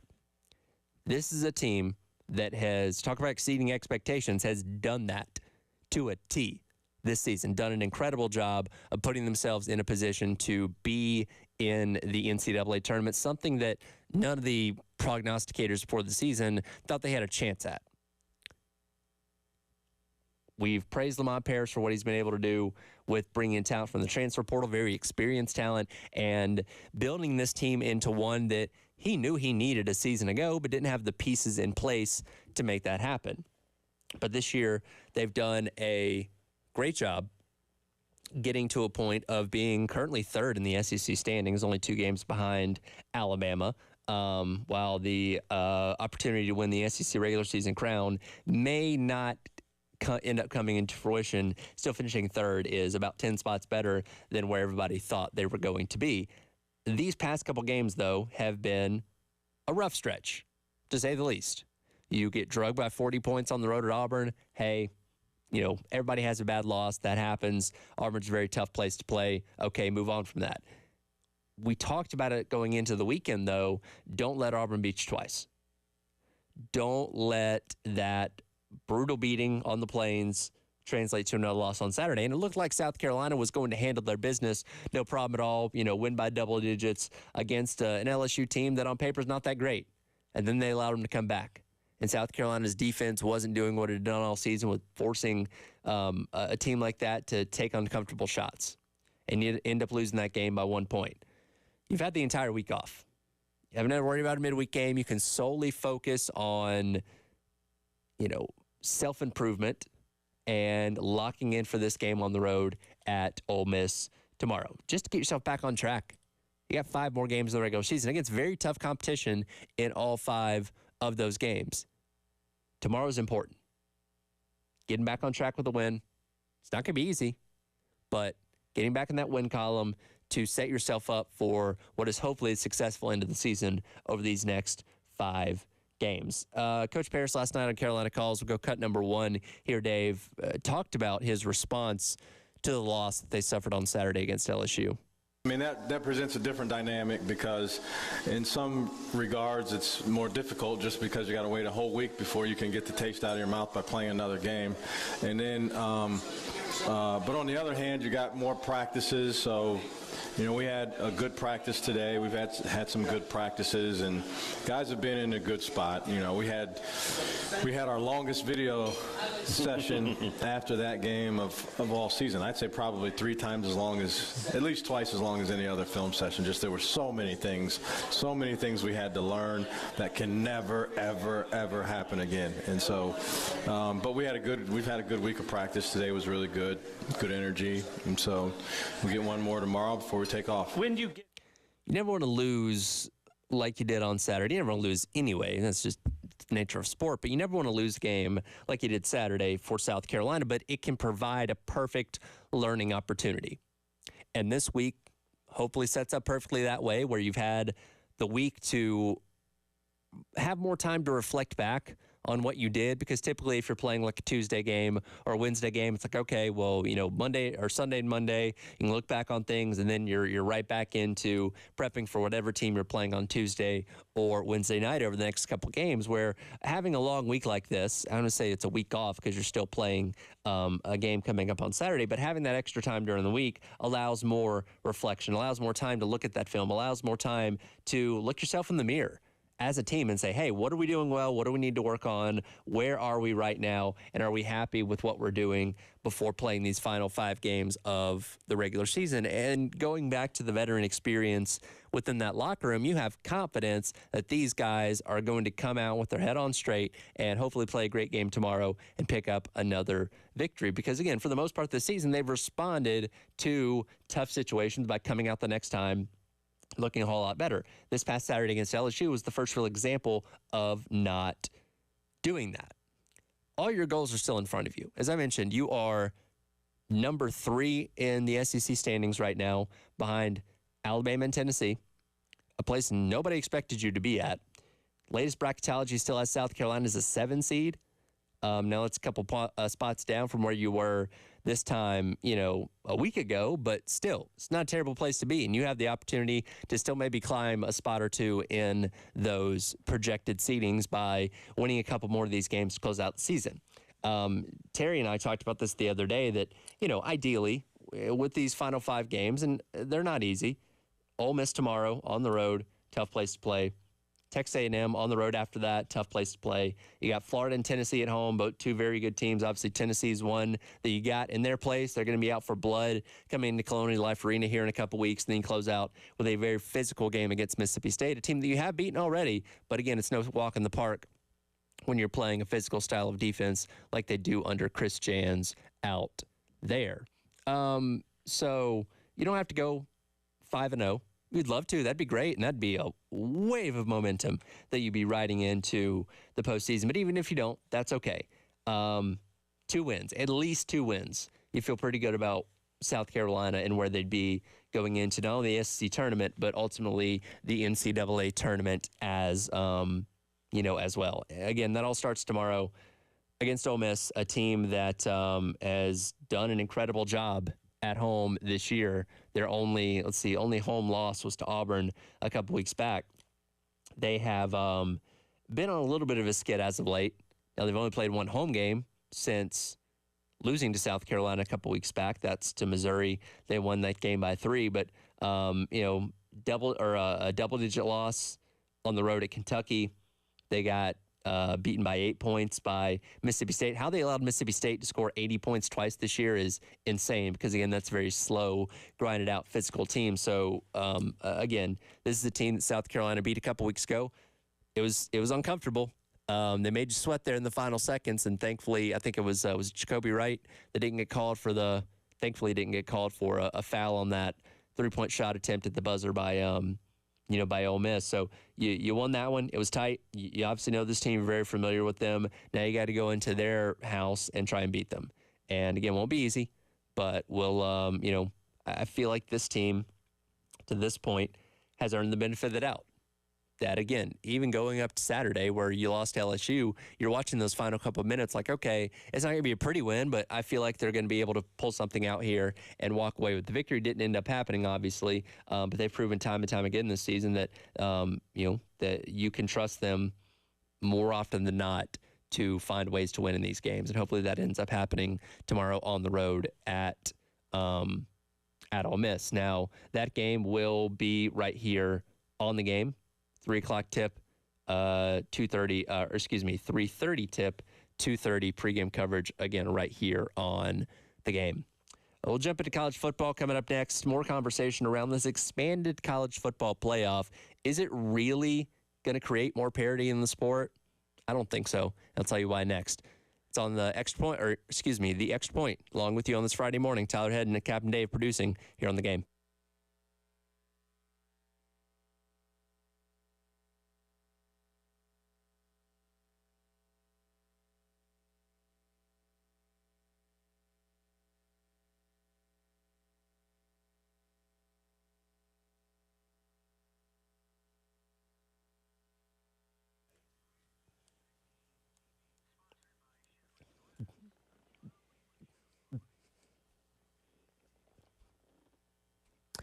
You hear me talking about my friends over at Canty Foundation Specialist quite a bit, and for good reason, because your home's foundation is so vitally important. It's something you always need to be aware of, always need to be keeping an eye on, especially if you start to notice some issues. What are those issues, you might ask? Well, things like cracks in your exterior brick, cracks in walls or above windows and door frames, doors or windows that might be a little bit sticky, uneven or bouncy floors, or cracks over your garage door. If you're seeing any of these issues, any of them at all, you could have serious foundation problems, and that could compromise the safety of your home for you and your family living there. You need to check out our friends at Canty Foundation Specialists. Go online to cantycanfixit.com, and they'll send out a professional to come assess your home's foundation and see what they can do to help ensure that you and your family can live comfortably for a long time to come in your home. Again, Canty Foundation Specialist online at cantycanfixit.com.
Welcome back in. Extra Point, Tyler Head along with you on your Friday morning. A little bit of a dreary looking Friday, though weather is warm outside, which is certainly nice. Hopefully spring is just around the corner. I heard Jen say earlier it's supposed to be like 77 next Wednesday, so looking forward to that. That'll be nice to actually be able to wear a T-shirt for once. Before jumping into the football conversation, I want to remind you about the 107.5 The Game app. You can listen to us wherever you are, across the state, across the country, across the world. I was driving back from Daytona on Tuesday morning and afternoon. Popped on the 107.5 The Game app as I was driving through Jacksonville. Was able to listen to Terry on in the afternoon, kind of get caught up on some things that happened over the weekend as I was driving up the Georgia coast and all that. So really great. Obviously, you can also watch us on the Game TV. On our YouTube channel, just search the Game TV, give us a subscribe, and hit the bell icon to stay notified as well. All that is sponsored by our friends over at Shepherd's Glass. We talked a lot yesterday about this expanded college football playoff as we're getting set for the inaugural season of the 12-team playoff. And now it is being rumored, and or not even just rumored, we know it's being discussed by the leaders within the college football playoff of expanding to potentially 14 in 2026.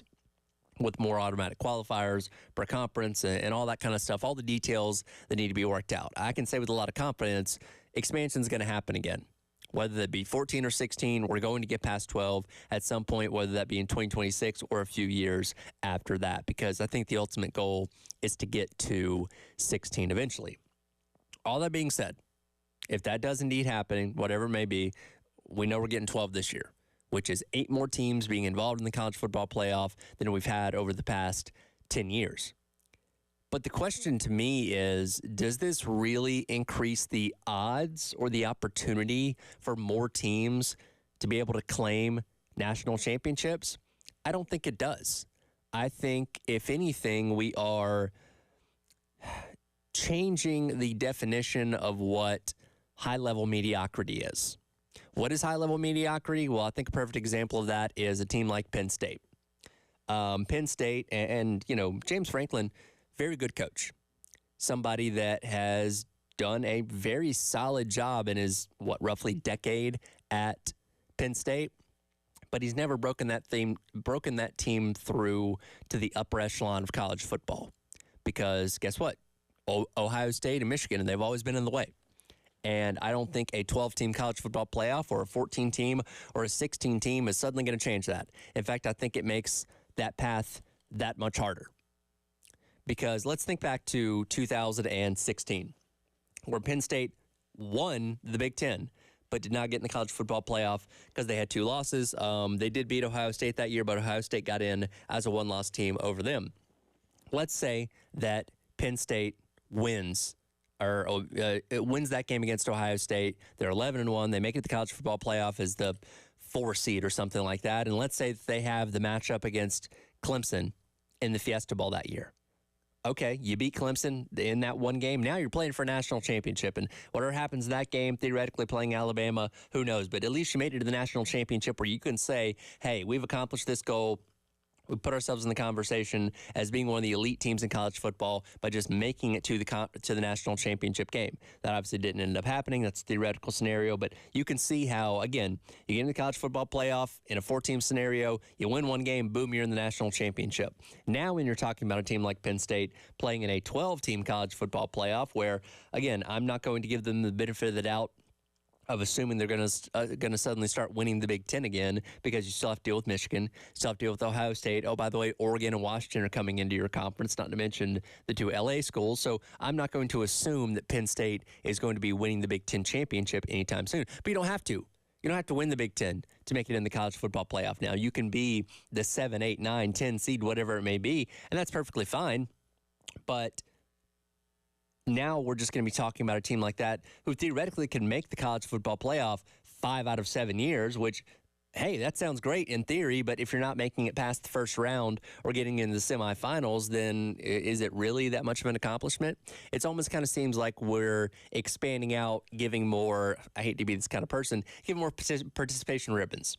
We're allowing more teams to be able to say, hey, you're in the college football playoff, but I'd be willing to bet over the next 10 years your champions are still most likely going to be a mix of Georgia, maybe Alabama, if Kalen DeBoer can keep things on track, Michigan, Ohio State, all those teams that have been successful and at the top of college football these past handful of years are probably still going to be there. I don't think this suddenly means we're going to have 10 different champions in 10 years, because the path to get there is even that much harder, because you're having to play the best teams more late in the season in this tournament. And I think about this from the group of 5 perspective as well. I think it's great that you're throwing a bone to the group of 5. They've been underrepresented for the longest time. And the fact that, Cincinnati made the college football playoff when they did in 2021 is nothing short of remarkable. That's quite an accomplishment. We knew they were going to get dog walked by Alabama in their semifinal game, which is exactly what happened. But hey, props to them for at least making it into the game. You've made it seemingly impossible for that group of 5 team to ever, in my opinion, sniff the national championship, probably even the semifinals. Because let's think about this. You had that Cincinnati team. You had the Central Florida team that claimed the national championship a couple years back, despite not being in the college football playoff. But at least in a 4-team playoff, like what I said with Penn State a minute ago, you're only dealing with 2 games. You play in your conference, you win your conference championship, all that kind of stuff, boom. Say you're the number 4 seed. All right, well, let's say, and again, hypothetical scenario from a couple years ago with Cincinnati, let's say Alabama turns the ball over a bunch in that game. Pick sixes, fumbles, all that kind of stuff. Cincinnati takes advantage of all those and ends up winning that game. Again, it's a game you played 10 times. Alabama wins 9 of them, 9.5 of them, whatever it may be. But Cincinnati gets lucky, wins that game. Boom, suddenly they're in the national championship game. And let's say that they match up with Georgia. And let's say, again, Georgia doesn't play their best game. They're turning the ball over, all that kind of stuff. And, maybe there's a miracle and a hope that Cincinnati can win that game. Again, you're talking about a 2-game sample size there, where if a lot of things go your way, you might have a chance of winning it all. When you talk about a expanded playoff with 12 teams or 14 teams or 16 teams, you're adding, 3 more rounds to that, theoretically, because it's going to be hard for that group of 5 team to, theoretically maybe be one of the top 4 seeds. So you're playing a first-round game, possibly on the road at a Power 5 school. Then you're going to a quarterfinal in a neutral site in a bowl game. Then you'd have to go to a semifinal in another bowl game before reaching the national championship if you do get that far. I don't see that happening. I don't think we're going to get any of these Cinderella runs like we've seen in college basketball, which, again, makes the March Madness fun, but I don't think we ever see that with the Group of 5 team, especially because most of the time the good Group of 5 teams end up jumping into the Power 5 anyway. So you'd have to talk about a program that has had such sustained success and stayed at the Group of 5 level to have any shot at making a deep run in the college football playoff. I don't see it happening. Again, at the end of the day, you're allowing more teams to be able to say, hey, great, we made the college football playoff, but, Ohio State won the national championship again. Georgia won again. LSU may pop up and win another one because that's what they always seem to do every, 8 to 10 years, whatever it may be. But I don't think we're suddenly going to be saying, hey, look, Baylor's your national champion. Wisconsin's your national champion. North Carolina's your national champion. Like, these teams might get in the playoff, but when it comes down to the brass tacks of the semifinals of the national championship, I think it's still going to be your usual suspects. But at the end of the day, we're getting more football, more meaningful football, I guess, in the month of December with playing these games, and we're going to watch them. As much as we may complain about it or say how much we hate it, shake our fist at the cloud, we're going to watch these games at the end of the day because they matter and because they're more important than bowl games that guys are opting out of and all that kind of stuff. But again, I don't think this changes the landscape of who's going to be dominating college football just because you're suddenly letting more teams into the playoff field. And this is an ongoing conversation that we're going to continue to have as more and more comes out about whatever the future of the college football playoff is, expansion, all that kind of stuff, because more's coming, whether you like it or not. So buckle up and get ready because that's the new reality we're looking at on the landscape of college football. Come back and wrap up the hour. Share a bizarrely evolving story in the world of baseball that maybe you've seen, maybe you haven't yet. I want to get Captain Dave's thoughts on this as well as I wrap up the hour here on the Extra Point on your Friday on the Game.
Welcome back in Extra Point. Tyler Head along with you on this Friday morning. I want to remind you once again about the Palmetto Citizens Federal Credit Union Grand Slam giveaway. Every game, $25 gets added to the pot. And when a Gamecock hitter hits a Grand Slam at some point this season, you can win cash from Palmetto Citizens Federal Credit Union. Right now, the pot is currently sitting at $125 going into this weekend series against Belmont. And again, $25 added to the pot each and every game. Go online to 1075thegame.com and register for your chance to win the Palmetto Citizens Federal Credit Union Grand Slam giveaway. I wanted to get to this. This has been a story that's kind of been going on these past couple weeks. Baseball, Major League Baseball, that is, getting ready to start here very soon. They're actually, spring training's underway. I believe I saw the Dodgers and the Padres were playing yesterday on ESPN. But there's been an issue with the new uniforms that have been implemented by Major League Baseball. Dave, have you ever played like Little League or like in a church league or something like that where, you know, they go to the local place down the street and get like the screen printed uniforms that, you know, by the end of the season have like flaked off, or the numbers are all like crumbly and just like the quality isn't all that good? Yeah, and one year we had to draw our own uniforms. You know, buy a T-shirt and paint numbers on it. Oh, yeah, that's a little bit next level. But when you're talking about, again, like a church league or little league, like something of a lower quality isn't out of the norm. But when you're talking about the highest league of professional baseball, you would expect the quality of things to be a little more high-end, right? I would think so. They got millions of dollars. So Nike's been the official outfitter for Major League Baseball for a couple years now, and they've had this partnership with Fanatics where they are trying to implement these like performance type of uniforms, which they are for the season, you know, to be lighter and more breathable and all that kind of stuff, which sounds great in theory. What's ended up happening, though, is Major League Baseball teams are looking like low-budget Little League teams where the numbers are the wrong size, the names don't fit right on the back of the jerseys, and the latest controversy, I don't know if you've seen this, the pants are see-through. Teams that are wearing white pants, you can see the uniform, like the top of the jersey being tucked down into them. And Lord knows what else once you actually start playing, especially if it starts raining or whatever, like see-through pants. How did this happen? How do you go through all the testing and all the focus groups and all that kind of stuff that goes in to implementing something like this, and then we're a little over a month away from the season starting and somebody says, hey, you know, we can see through the players' pants? That's ridiculous. That is a problem. Big problem. Indeed. Now, the Players Union is pushing back on this because, I mean, for one, the uniforms look terrible, but they're also uncomfortable to wear, according to the players. Like, the sleeve piping's really weird on some of the teams. Like, it's a mess of a situation. How a multi-billion-dollar company like Nike, which, again, has this association with Fanatics, and then Major League Baseball, again, the top end of baseball in the country and the world, quite frankly, how do they end up in these kind of situations? It blows my mind how you get this far into the process and still have these kind of problems. Do they have a new CEO? Usually a new CEO comes in and does insane things. Not to my knowledge. Now, Rob Manfred, who's the commissioner of Major League Baseball, that is certainly not a favorite of many people, including myself, has been very adamant about how great these new uniforms are going to be and all that kind of stuff. But, again, you got roughly a little over 5 weeks, 6 weeks before the season starts to quickly correct these issues, or else we could be running into some major problems when you're talking about games being broadcast on national television. They could wear pants under the pants. Well, that's the thing. You can see those. Mm-hmm. So a lot of baseball players, wear like sliding shorts underneath their uniforms, and typically with baseball pants, they're thick enough where you can't see what those look like. But I've seen pictures of guys where you can see the Nike swoosh on the shorts underneath the pants, in addition to seeing the jersey being tucked in. And again, if you're a player and you're getting looked at the wrong angle, Lord knows what else you're going to be able to see with these things. Can they wear like SpongeBob underwear? You can. Well, hey, maybe if you want to have fun with it, wear something bright and colorful, and you'll be able to see it from a mile away. That's what I would do. Yeah.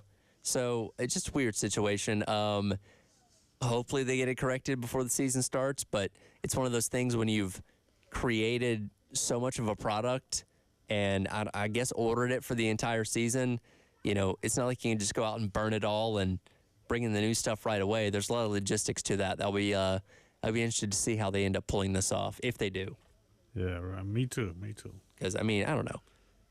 I wouldn't want to play with see-through pants on. Me either. It'd be so uncomfortable. Or uniforms where, because like Major League Baseball, the uniform standard has been great for forever. And now you have tiny numbers and names that wrap around with that weird arch-looking thing. Like, it's a mess. I hope Nike and Fanatics can get it cleaned up. But as of right now, it's a very weird situation going on with Major League Baseball. That'll do it for the first hour of the Extra Point. Coming up next, intern Joe from Gamecock Central going to hop in here with me in the Herndon Chevrolet studios. We're going to talk a little bit more baseball, talk some basketball as well, and also get his thoughts on the return of the NCAA college football video game, as well as we got that teaser trailer and some more information within the past week. That's all coming up in hour number 2. It is the Extra Point. Tyler Head along with you on your Friday morning here on the Game.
10 o'clock on your Friday morning. It's hour number 2 of the Extra Point. Tyler Head, now joined by intern Joe from Gamecock Central in the Herndon Chevrolet Studios, which, if you're watching on the Game TV, sponsored by Shepherd's Glass, you can see you've got your own little box there. That's very nice. The Joe Cam, as we'll guess we'll call it. Yeah, absolutely, Tyler. Happy to be here on this fine Friday morning. A little rainy in Columbia, but... So you literally just coming in from the outside. It wasn't raining when I came in, but I know we're going to be dealing with some showers as the day goes along. I didn't even think about this, but I just checked the forecast. We might be a little concerned about the forecast for today's baseball game. Yeah, we might have to. I would assume they'll move it to tomorrow for the doubleheader. But yeah, you got to make sure the ground is dry and safe to play on and all that. So I was going to say this past weekend, or even through the first 5 games, relatively nice weather just about every single day. Maybe a little bit on the cooler side for what the Queens game the other day. But yeah, the first instance of having to deal with some nasty weather today. The rest of the weekend does look good. High of 62 tomorrow, high of 59 on Sunday. So we should be able to get all 3 games in at some point this weekend. Just may have to deal with some delays or a postponement coming up today. Yeah, absolutely. It's pretty hard to go through opening weekend without any weather. So I mean, that's the benefit of living in this great state of South Carolina. The weather's normally pretty good. It is, and that's the funky thing about when the college baseball season starts. And look, we're not in Missouri or we're not in Michigan and stuff like that where they're still dealing with blizzards, so be thankful for that. But you do have kind of the weird weather of, okay, it could be 70 degrees in the middle of February or it could be 45 degrees in the middle of February. You never really know. Still dealing with a lot of rain, and I was saying earlier, I think next Wednesday it's supposed to be like 77 degrees, which is like the first glimpse of spring that we've gotten before the temperature drops again. But once we get into like late March, early April, then you'll get those nice 75-degree sunny days that we all have longed for this long winter. Yeah, absolutely. We get that, and then, I don't know, what is it, 2 or 3 weeks before we're in the hundreds, it feels like, so. Yeah, usually, spring is usually like a fun week. Yeah. Yeah, it usually doesn't last too long. God, so many times, because you're affiliated from Indiana. Yes. So you went all high school in Indiana, is that correct? Seasons, yeah. So at what point, and I know you played like lacrosse and stuff like that, at what point in the year was it just brutally hot when it came to playing sports? I mean, I would say probably August. There was a thing back in Indiana, we called it corn sweat, where, it would get so hot the juice kind of, exit the court or whatever. Okay. That was like in the 105s and 106s, kind of thing. But, and then, you have 99% humidity and it's brutal. So many summer baseball camps in June and July down here, like 105 degrees in the middle of the day. Brutal times. Does not sound fun. I've covered a couple of recruiting camps, and it gets pretty hot out there. Some of those coaches are out there wearing all black, saying it makes them sweat more. I'm like, you guys are crazy wearing all black. Well, it's kind of funny because some coaches will do the thing where they're always wearing sleeves, I guess because they don't want to get sunburn. But I was like, man, you're wearing a quarter zip and it's the middle of July. What are you doing? Yeah, it's hard to process. Those guys are a different breed when it comes to that kind of stuff. Sterling Lucas is one of those guys who wears sleeves during the summer. It's like, coach, like, aren't you hot? He's like, nah, man. He's like, I'm cool in the end of it, so. When you're so into what you're doing as a coach, you're not even thinking about the heat or the sweat. Yeah, absolutely. And those guys are, again, like I said, a different breed than us. Hopefully we do get some baseball today. Yeah. The original plan is first pitch at 4 o'clock, pregame coverage starting here at 3:45 for South Carolina in their second series of the season, taking on Belmont. Through 5 games, I mean, we talked about this a little bit yesterday when we had you on the phone, but about as good as you can ask for. I mean, you outscored your opponents 55-10. You've gotten a whole lot of guys to come out and pitch. You've gotten a lot of guys that have been on the field,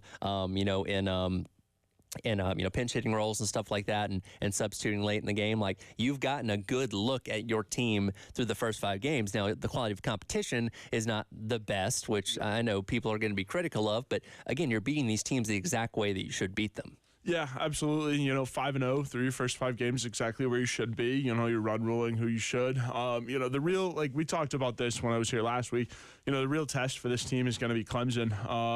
You'll know what kind of team you have through SEC play in that series, right? Because you do have to go on the road on Sunday to Clemson to try to close it off. Obviously, Friday night being at Founders is certainly to your benefit, and then Saturday being at Segra is also to your benefit as well. But yeah, so far so good. You need to take care of Belmont like the same way that you have everyone else this season. I'll be very interested to see, because again, that Clemson series coming up a week from today, where both Becker and Roman Kimball are. at that point in time, because those are two very key pieces on your pitching rotations. We talked about this yesterday. You know, when Becker finally gets back to 100%, you expect him to maybe factor in to being like Saturday starter, him and Eskew kind of going head-to-head on that to see who comes out on top. But, you know, you have Eli Jones, who you feel great about being your Saturday or Friday night guy. Again, knock on wood, everybody stays healthy here. And then theoretically a full and healthy Becker on Saturday, and then a full and healthy Roman Kimball on Sunday would be the ideal scenario for Clemson, not only for giving you the best opportunity, but just getting a gauge of them against that level of competition. And hopefully, and again, we were talking about lat injuries with a guy like Matthew Becker, you can't rush it necessarily. We liked what we saw out of him the other night against Queens, but hopefully in a week's time, they'll be at 100% ready to go. Yeah, both guys with their lat injury went, you know, similar amounts of pitches and both had 5 strikeouts through 2 innings. So it was really, really good. You would expect Becker to compete with Eskew for that Saturday job. And, you know, since Becker's a lefty, Jack and I were talking about this on the hard foul last night, or the foul balls, excuse me, last night. And, you know, you would think Becker gets the go instead of Eskew, but that's not going to be because Eskew's playing badly. It's just going to be because of, you know, you want a lefty in your rotation. And, you know, Becker's coming back to full strength, and Eskew's been great in his absence. Look good. We'll see how he looks this weekend, but it's going to be a really hard decision. If Eskew keeps playing the way he has to move Becker to that slot, because then you either have him throwing midweeks or you have him coming out of the bullpen. I think you know he'd be, you know, advantageous in both spots.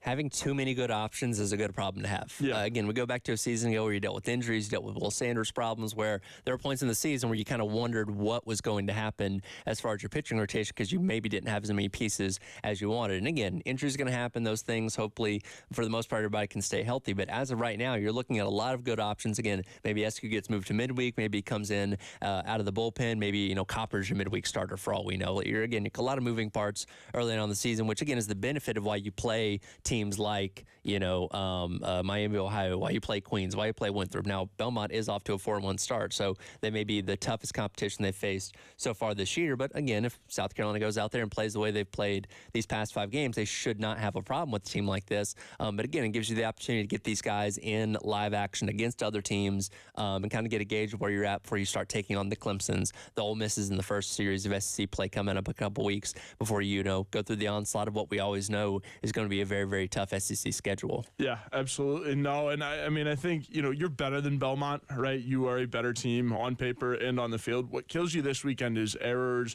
walking people, right? It's the little things. So if you can take care of everything fundamentally this weekend, I think, you know, you should have no problems with Belmont. Speaking of fundamentals, and we'll flip to the offensive side of things now, which, again, you've had 3 straight run rule games and, again, beating these teams pretty handily in the other games as well.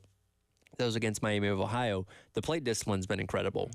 Through 5 games, 59 walks. Yeah. So not swinging at bad pitches, you know, taking your opportunities, getting on base a lot via walks. We've had 2 walk-off walks in those 3-game run rule games in the past couple of days. So, you know, being very smart at the plate, which again, that goes back to Amani Lee and what he's been able to do in now a year and a half at South Carolina. In addition to the power hitting that you have, the home runs that you're hitting, getting guys on base, not bringing guys in. Again, the numbers are going to come back down a little bit once your competition level starts to ramp up, but really can't ask for much more than what you've seen so far this year offensively. Yeah, this team knows how powerful they are and how much offense that they can really generate because they're taking all kinds of pitches, right? They're being very selective. Basically, give me a pitch I can hit, and if you don't, I'm not going to swing at it. And, you know, they'll take the 1 to 2 strikeouts, something on the corner, stuff like that. But they are looking for something to hit, put it into a gap, or put it in, you know, the left field bleachers or on the berm out there and right. So, yeah, you brought up Monty Lee. Shout out to him because he's really helped with this plate discipline and just being selective. And the rest of the staff has picked up on it, also continue to coach. And, yeah, just watching these guys hit and be so selective with their pitches shows you a lot and how much this team has developed. And they're getting kind of back to the root of what South Carolina baseball is, that fundamental, you know, sticking into a gap, play situational baseball, but then also, you know, you have the long ball potential if you take care of everything else. Right. And we can't say enough about, you know, what these new guys have been able to do coming in from the transfer portal, namely Blake Jackson at the leadoff spot. He's done an incredible job. Parker Nolan hitting at number 2 has done pretty solid as well. And Tyler Cossey, somebody who, again, wasn't even playing baseball a season ago due to his situation out there at North Carolina, has come in and slid right into that designated hitter role and done a pretty fantastic job so far. Yeah, Tyler Cossey, one of the better stories on this team. You know, he spent a year off of baseball and, you know, came back to South Carolina. transferred from North Carolina, and made a big jump in the spring. Just really worked his way into that starting lineup, and then it's certainly paid off, giving him the fit to remain in the lineup, be that DH, and be relied upon. He certainly paid off for it. His homer on Tuesday night was a moonshot.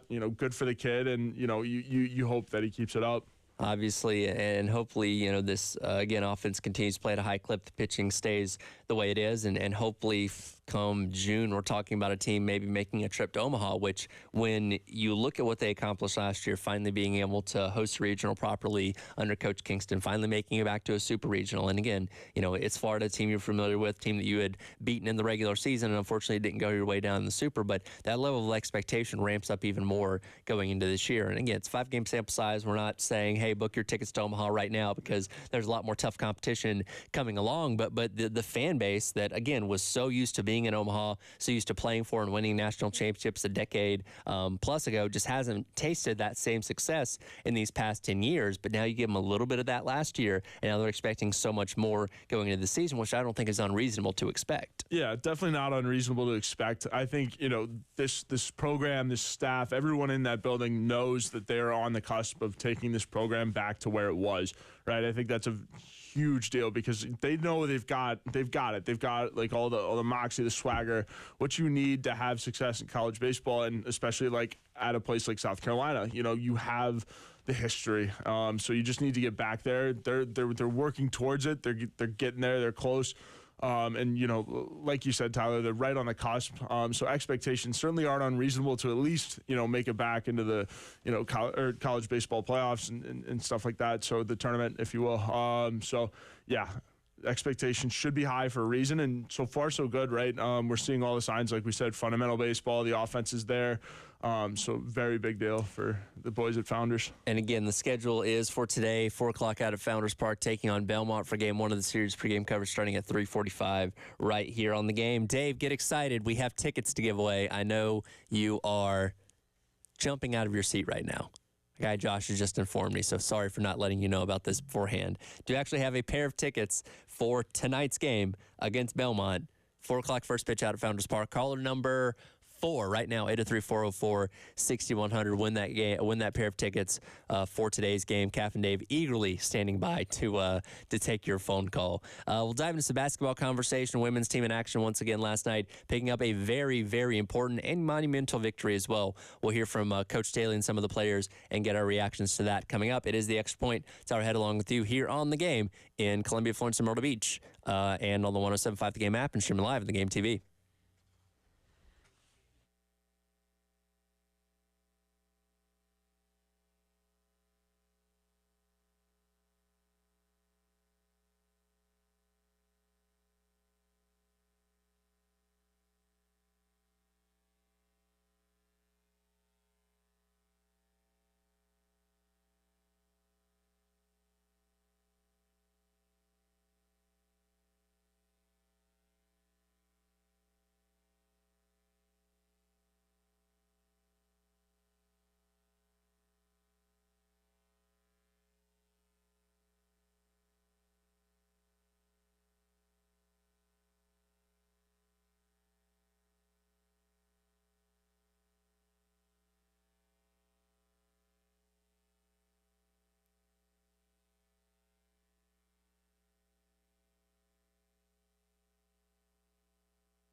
we've been pretty successful, like pretty successful. I think Tennessee had a dynasty. I don't know where we measure up to them, but unless we are doing things that they haven't done consistently, you can't really call it a dynasty, especially when somebody else holds that reign supreme in this particular conference.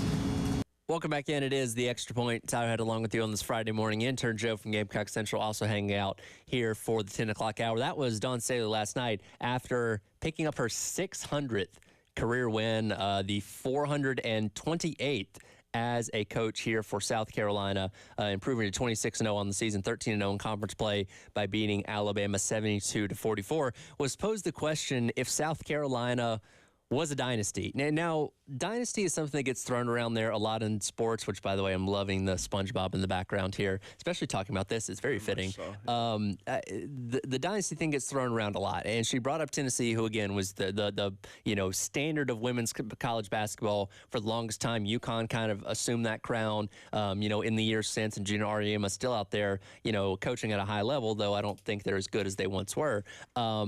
I really feel like the torch has kind of been passed here to South Carolina. You talk about 2 national championships in the past 6 years, very, on the cusp of playing for another one a season ago, undefeated right now. The only undefeated team left in the nation, very well could be on the way to the 3rd national championship. Like, if they are not already a dynasty, they are right there at the doorstep of becoming one. Yeah, absolutely. I mean, I certainly think South Carolina is a dynasty. Maybe you add, a couple more runs to the Final Four, national championships, sure. But there have been 3 real dynasties in women's basketball. You brought up UConn, obviously Tennessee, the main one. Pat Summitt laid the foundation for that, and then Gino came around and had similar success. So, yeah, I think South Carolina is, a couple more years away of playing exactly the way they are right now to becoming one of those. Dawn Staley, 600 wins is crazy. We were talking about this over the break. But, yeah, like she's built something worth talking about on a national stage. And, she got inducted to the Basketball Hall of Fame, I believe, already. Mm-hmm. So, obviously adding to her already impressive resume. And proven to 26-0 on the season, 13-0 in conference play, as I mentioned. Here's Bree Hall. This will be cut number 21 here, Dave. Bree Hall on Dawn picking up her 600th win last night.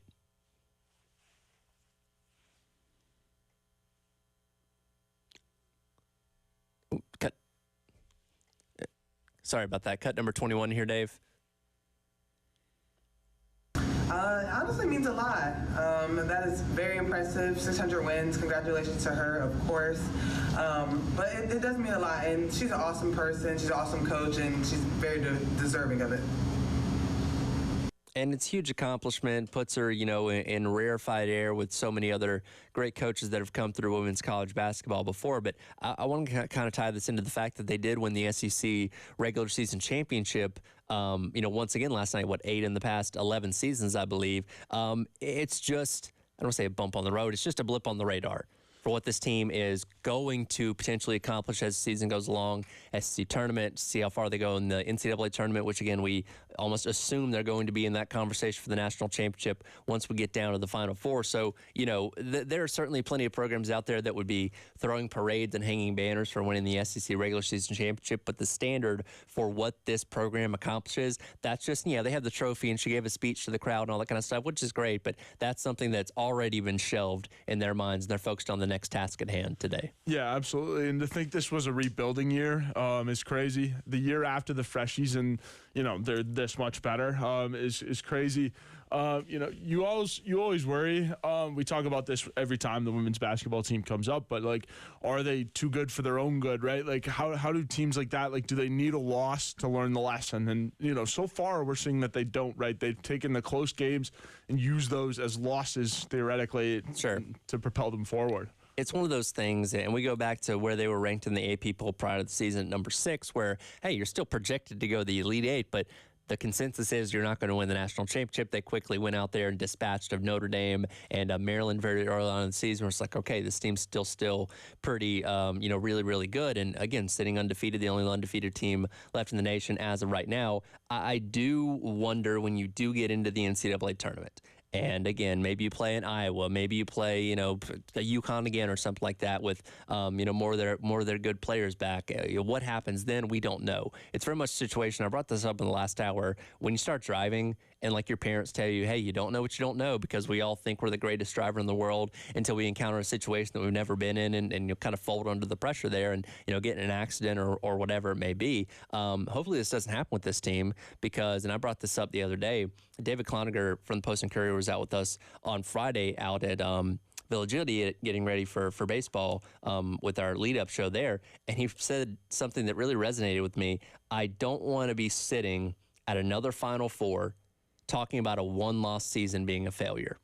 Yeah. So, again, you don't want the team to lose, but could they have that wake-up call maybe in the SEC tournament where losing doesn't really ding you? Even losing a regular season game for the next couple weeks doesn't really ding them at the end of the day. We want to see them win every single game, obviously, but it wouldn't be the end of the world if they lost one. And how beneficial would that be to this younger group of players that, is still kind of in the shadows of what that freshie team, accomplished over their couple of years? How much better could that make them? We don't really know, but we assumed it would make them even better. Yeah, absolutely. That quote from DC is pretty good. Sitting at the Final Four with a one-loss team being a failure is crazy, but it very much could be true. And to think that Dawn is doing this with, again, like that team after the freshies, the rebuilding year, and that this team has the best chance to go wire to wire is craziness. Yeah. There was supposed to be such a big drop off, and South Carolina, they're not going to be as good. But then they return. Chloe Kitt's a sophomore. Ashton Watkins, another sophomore. These role players that have turned into star players, right? The theme with Dawn Staley's teams is anybody can go off at any given time, right? Whenever you need, because you have that kind of star power, and they have that kind of trust too. I mean, the culture is something we talk about too with the men's team. We talked about that a little bit, but also this women's team, the culture runs very, very deep with this squad, and that's going to take you a lot of places. And it would make sense that the team after the freshies and I guess the most highly touted group of recruits to ever play is the next best, because they learned from the best, right? Well, and even when, girls like Camila Cardoso, who didn't even play last night, basically getting rest from her chaotic, past week or so with playing for the Brazilian national team, when she gets thrust into a starting role, this season, Raven Johnson taking a more of an expanded role. They played a lot last year, in the years prior, with Cardoso transferring over, but they were coming off the bench, but they were still putting in solid minutes and still putting in solid performances, to where the shift of going from being on the bench to being a starter, I'd say isn't as great of a difference as it would be for some of these other teams, some of these other programs where, being on the bench maybe means you're only out there for maybe 8 to 10 minutes at a time, as opposed to, maybe 15 or 20. Yeah, absolutely. And, Dawn could really pull anybody off the bench and have a successful night. It's just, this team is so deep. We saw that with Full Wiley against Notre Dame in Paris. Nobody had really, you'd heard of her from, she was really highly touted, but you didn't know what she had. And then she went off, right? It was getting talked about on a national scale. And so, again, this team is really, really deep, and that's something that you need to go wire to wire theoretically. And, again, knock on wood here that, you don't jinx anything or anything like that. But if they do have a wake-up call, you would hope it's in the SEC tournament or before they can get to the end of the regular season. But, again, if you get to the NCAA tournament, you got to be perfect with your scouting, discipline. Just take care of business until the very end, until the national championship game, and then you can rest. Which, by the way, shout out to Ashton Watkins, another double-double last night, 14 points and 10 rebounds. Also had Sanaya Fagan with 7 rebounds coming off the bench. Again, we don't have Camila Cardoso. That's kind of, okay, who's going to step up? Who's going to kind of divvy up these rebounds and stuff that she normally gets? And that's something that, we talked about when they were playing without her for a couple of games, that, hey, you may run into a situation where she's hurt or she's in foul trouble in the NCAA tournament. You got to learn how you're going to fare without her. And I think they've done a fantastic job, again, of, it's not one player going out there and taking over that same role, but it's a lot of these girls stepping up and, playing their part individually to kind of make up for the difference of her not being out there. Now, again, she has the size that nobody else really has, but still you're able to play at a high level even without her. Yeah, absolutely. And it seems to be the secret of the success, right, for Dawn Staley, having all these players that can go off at any given moment. This depth aspect of it is huge, because you play so many games in college basketball, so you're going to have ding-ups. You're going to have things like Camila going to play for the Brazilian national team, and it was also so cool that Dawn let her do that in midseason, and she was able to do that and have success there as well. So I think that's huge, right? This team is going to be really, really, really good, or they are really, really good, and they're going to be really good down the stretch. We'll see if they get that wake-up call. I mean, I don't think so. I think this team is good enough to go wire to wire again, knock on wood, but we'll see.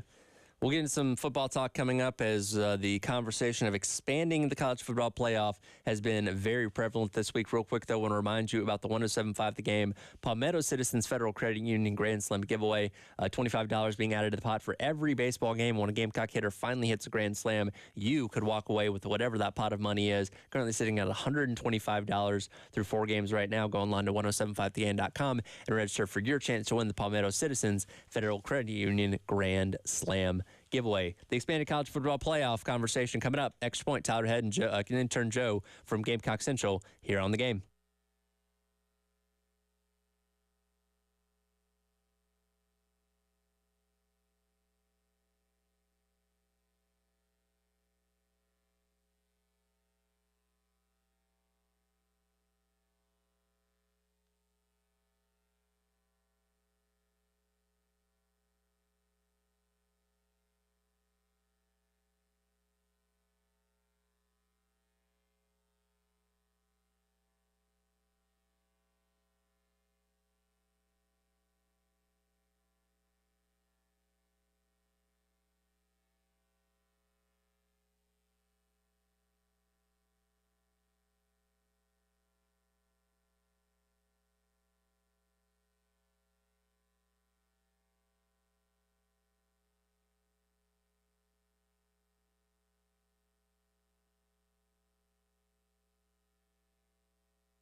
Welcome back in. It is the Extra Point.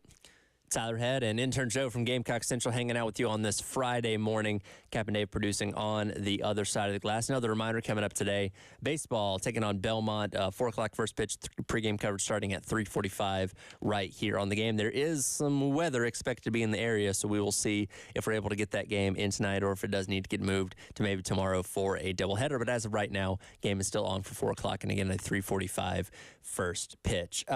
We've been talking a lot this week about the college football playoff. On Tuesday, we just got the official confirmation of the 5-7 model as expected for these next 2 years. But as we know, in 2026, it's wide open. Do whatever you want, blow it up and start over. And apparently that means more expansion, because leaders in the college football world on Wednesday, or excuse me, the college football playoff world on Wednesday are already talking about going to 14, which is an interesting number. Why not just go ahead and jump up to 16 regardless? Already talking about expansion, more automatic qualifiers, changing this thing up before we've even seen what a 12-team format's going to look like. And I think there's going to be unintended consequences to a 12-team format that we don't know yet until we get to December, January, whatever it may be, that we're going to look at and say, oh, we need to correct this or look at this before we start expanding again. So I say pump the brakes, but as we know, college football continuing to chase the dollar and continuing to the ratings are good, obviously, continuing to grow and grow and grow what this playoff format is.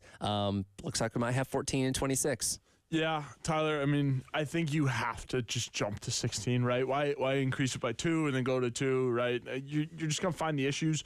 You're going to have issues with any model, right? Sure. There's always going to be somebody that should be in that's out, the home buys and stuff like that, like all of that stuff, is going to be a problem with whatever number of teams that you have. So why not just pick one? 16 is even, right? You can work out home games, first round buys, all that kind of good stuff. But I think, why not just jump into it, work out the kinks with one system before you just keep jumping around? Again, it's the almighty dollar. ESPN just paid a crap ton of money for the rights to the college football playoff for 2031 and adding theoretically 2 more games that opening weekend. Who knows how much that means in revenue dollars and all that kind of stuff. So again, that's why all this is changing. That's why we have the college football playoff to begin with, is because of TV. Like there's nothing wrong with the BCS. I know people didn't like, it's computers and the numbers are skewed and all that kind of stuff, but routinely it gave us the 2 best teams in the country pretty consistently on a year in, year out basis. There are a few issues here and there, but for the most part, did a pretty good job of that. But, I do see people out there that are wishing for those days back. Unfortunately, those days are gone, to where you're going to have to deal with a 12, 14, 16-team tournament, here going forward to see who the national champion is going to end up being. Yeah, I don't think it makes it any easier on the committee either, right? There's still going to be that 16 and 17 or, 14 and 15 slide. Oh, somebody should be in, somebody shouldn't.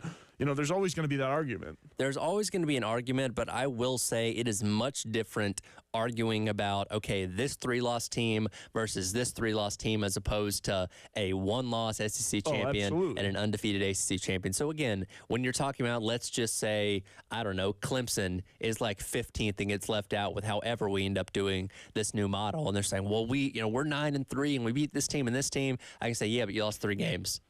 I can pick apart these 3 games and tell you why you're not in the college football playoff. Again, I think it's much easier to make that argument as opposed to a Florida State team, which I think they got the raw deal there. I don't think they would have done anything in the playoffs, but they did everything they were supposed to up to that point, saying, hey, we won all our games, we won our conference championship, and you still left us out. Those kind of scenarios won't happen in a new playoff. Yeah, it's all fun and games, though, until, a national brand is sitting at 3 losses, and then they get thrown in the playoff because, again, the Florida State factor where, they're just going to do better and look better in the playoffs. I think that's a very valid argument, and they made the right decision last year. Regardless, yes, Florida State wouldn't have done anything in the playoffs, and that's so unfortunate, and it happens. They were the better team leading up to that point, but again, I think the playoff, it was what it was last year, and we got the best of it.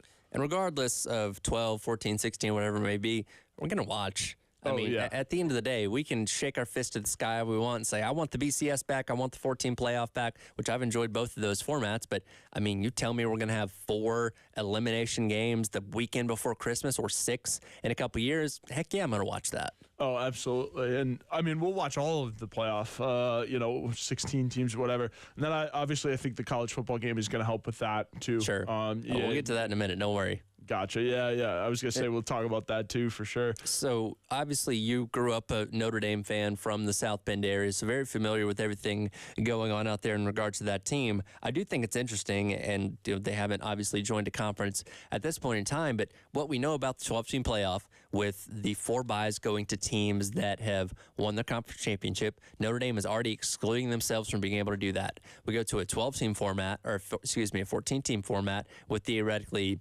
4 byes or 4 AQs for the SEC, 4 for the Big Ten, 2 or 3 for the ACC and Big 12, respectively. Notre Dame is really pigeonholing itself if it stays an independent, with maybe missing out on the college football playoff just by not being a part of a conference, despite the fact that they could still be ranked pretty high. Yeah, absolutely. It's kind of the deficit of being independent, right? Because there are a lot of good things, with being independent. You choose your own media rights deal, you schedule who you want, that kind of thing. And the media rights deal is usually one of the biggest ones in college football. I don't know the numbers on the Irish's current deal, but it's pretty big with NBC. I think it's set to double when they renew it, either this year or next year, I believe. I remember reading about it a while back.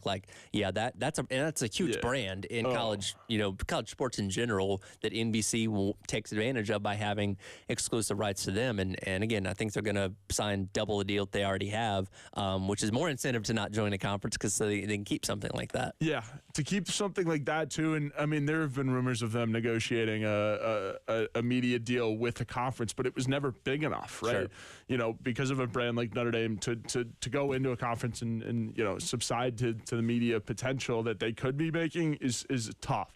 And then also, too, I mean, these conferences are getting a lot bigger. Not every team in these conferences are going to be strong every single year. To have the ability to schedule who you want, and I mean, it's certainly a direction I could see Florida State. If the SEC continues to keep Florida State out, and the Big Ten as well, I could see Florida State taking a similar route and just dealing with the consequences. Now, there are still 2, the byes with the proposed new playoff and all of that. There are still 2, home game options in the 5 and 6 seed that make a lot of sense for a team like Notre Dame to be playing for that position going if you did not win your conference or not win a conference, but then host that first round bye. And I mean, a home playoff game at Notre Dame Stadium, I don't care whether you like Notre Dame or hate them. I think that would be just really cool to see regardless. Oh, I mean, that stadium's got to be on every college football fan's bucket list, whether you're going to a Notre Dame game or watching your team play up there, yourself. That would be a snowy Notre Dame Stadium, December the 19th, hosting a playoff game. Sign me up. Yeah, absolutely. I've been to more than tens of hundreds of games at the University of Notre Dame, not just, football games, whatever, but that football stadium never loses its magic. Every single time I've gone, you still wake up the echoes and all of that. It's a bucket list stadium as it should be. I recommend it to anybody. If you have the chance to go walk around campus, shake down the echoes kind of thing, and embrace all of it because it's a special place for sure. Absolutely. So again, this is something that's going to continue to evolve as we go into this new era of college football with the expanded playoffs. And again, who knows what that number is going to end up being here in a couple of years. I'm glad you brought up the video game, though, and we'll talk about that a little bit as we wrap up today's edition of The Extra Point. Tyler Head and intern Joe from Gamecock Central hanging out here on a Friday in the Herndon Chevrolet Studios on The Game.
Welcome back in. Extra Point.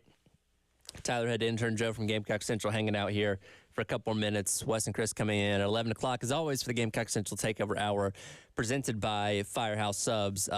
Wes and I, and Chris too, we've been very excited this week with all the news we've been getting from the new college football video game. I guess we can officially call it College Football 25 because NCAA is not going to give them that name anymore. Regardless, the college football video game that is set to come out later on this summer. We got the teaser trailer last week. We got some of the screenshots of like uniforms and mascots and all that kind of stuff. And we did learn yesterday morning or late Wednesday afternoon, whenever it was, all 134 FBS teams going to be in the game. Yep. Every scholarship athlete has the opportunity to join in. With a little app thing, you sign in, you can get $600 free copy of the game for them to use their likeness. So we could potentially have a full fleshed out college football video game for once. My question to you is, you're starting a dynasty.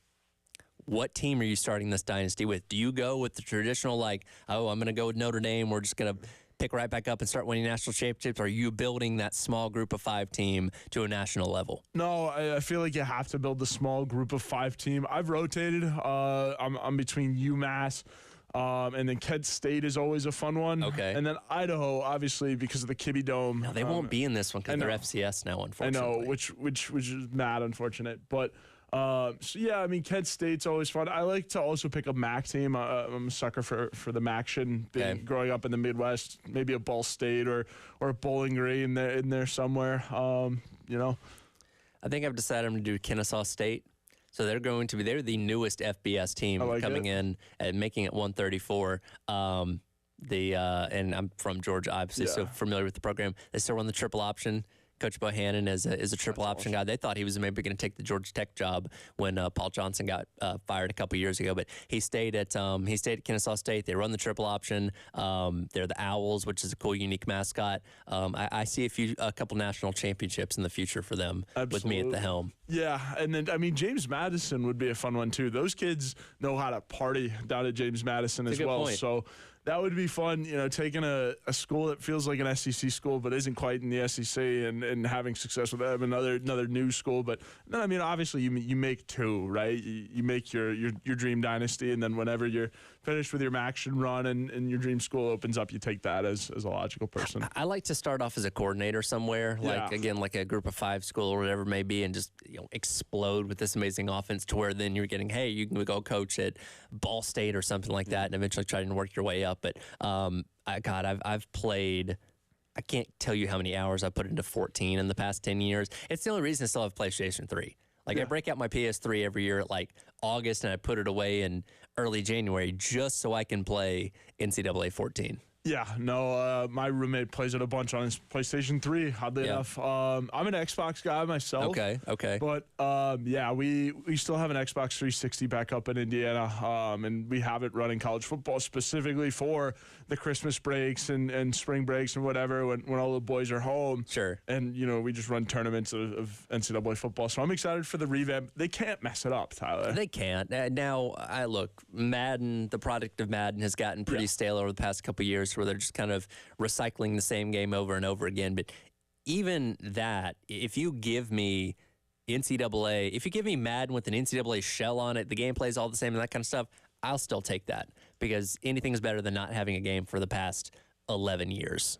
Oh, absolutely. And I mean, Madden hasn't been too bad. The gameplay's been, a little iffy, but if you have any element of tradition and dynasty and just kind of that college sports feel, you'll be just fine. Like, the gameplay isn't really going to matter as much if you deliver on all of the other aesthetics kind of things that comes with college football. That's what made the NCAA game so fun. Look, I played plenty of Madden too, and franchise mode is fun, but it's very limited in the things that you can do with, dynasty mode in the NCAA games. You can play, for 30 years and go to different schools, and you recruit, and you can switch conferences, and there's just so many layers to it, and obviously building a program and developing talent. I'm very interested to see what the transfer portal is going to look like in this thing, because, suddenly you have, this guy that came in as a 95 overall recruit and, played sparingly his freshman year. Well, guess what? He's transferring, and now you're reading his Twitter note of respecting his decision or something like that. There's so many different ways they can go with this. NIL, I don't know if that's going to factor in or whatever it may be, where you have to go beg down at, the local alumni club to see if they're going to give you any more money or whatever it may be. But so much depth to this game, and I'm just so excited we're getting it back. Yeah, absolutely. And it seems like they are taking their time with all of this and all of the aesthetics and stuff. And, I talked to a buddy at the creative media department, and they said they sent him a ton of stuff. Yeah. I think I could say that. But yeah, they made sure South Carolina is well represented and is going to be well represented in this game. I don't know if they'll have the rights to Sandstorm. I'll just go ahead and tell people that right now, because that is a licensing thing. They may be able to see the towels waving like in the stands, but I don't know if you're going to be able to hear Sandstorm, unfortunately. We'll see. I mean, hopefully they do get the rights for it. But if not, I mean, obviously the towels and Williams-Brice will paint a good enough picture, you would think. They could at least do the Gamecock sound after every play like they already do in Williams-Brice Stadium. Yeah, I don't think that'll never get old, Tyler. Oh, it won't. It's something I'd get used to say the least, because I knew about it, but then being in the stadium, hearing it every single game, I'm like, oh, so they do it a lot here. Yeah, I definitely was thrown off, or not thrown off because it makes sense, right? But on my visit, when I came down and visited South Carolina, and then being in the press box, you get used to it. Yeah. Absolutely. Well, about to run out of time here. Appreciate as always hanging out. This has become kind of our Friday thing, hanging out here. So we'll do that certainly as baseball season goes along. And again, baseball again today, 4 o'clock ticket on Belmont. Pregame coverage starting here at 3:45. Hopefully talking about another successful weekend series coming up. Yeah, Tyler, appreciate you having me. Looking forward to next week. Absolutely. So we'll come back next week and talk about all this, and hopefully talk about more baseball wins as we look ahead to the Clemson series coming up next weekend, starting out at Founders Park on Friday. That'll do it for today's edition of The Extra Point. He is intern Joe from Gamecock Central. I'm Tyler Head. Coming up next, it's the Gamecock Central Takeover Hour presented by Firehouse Subs here on The Game.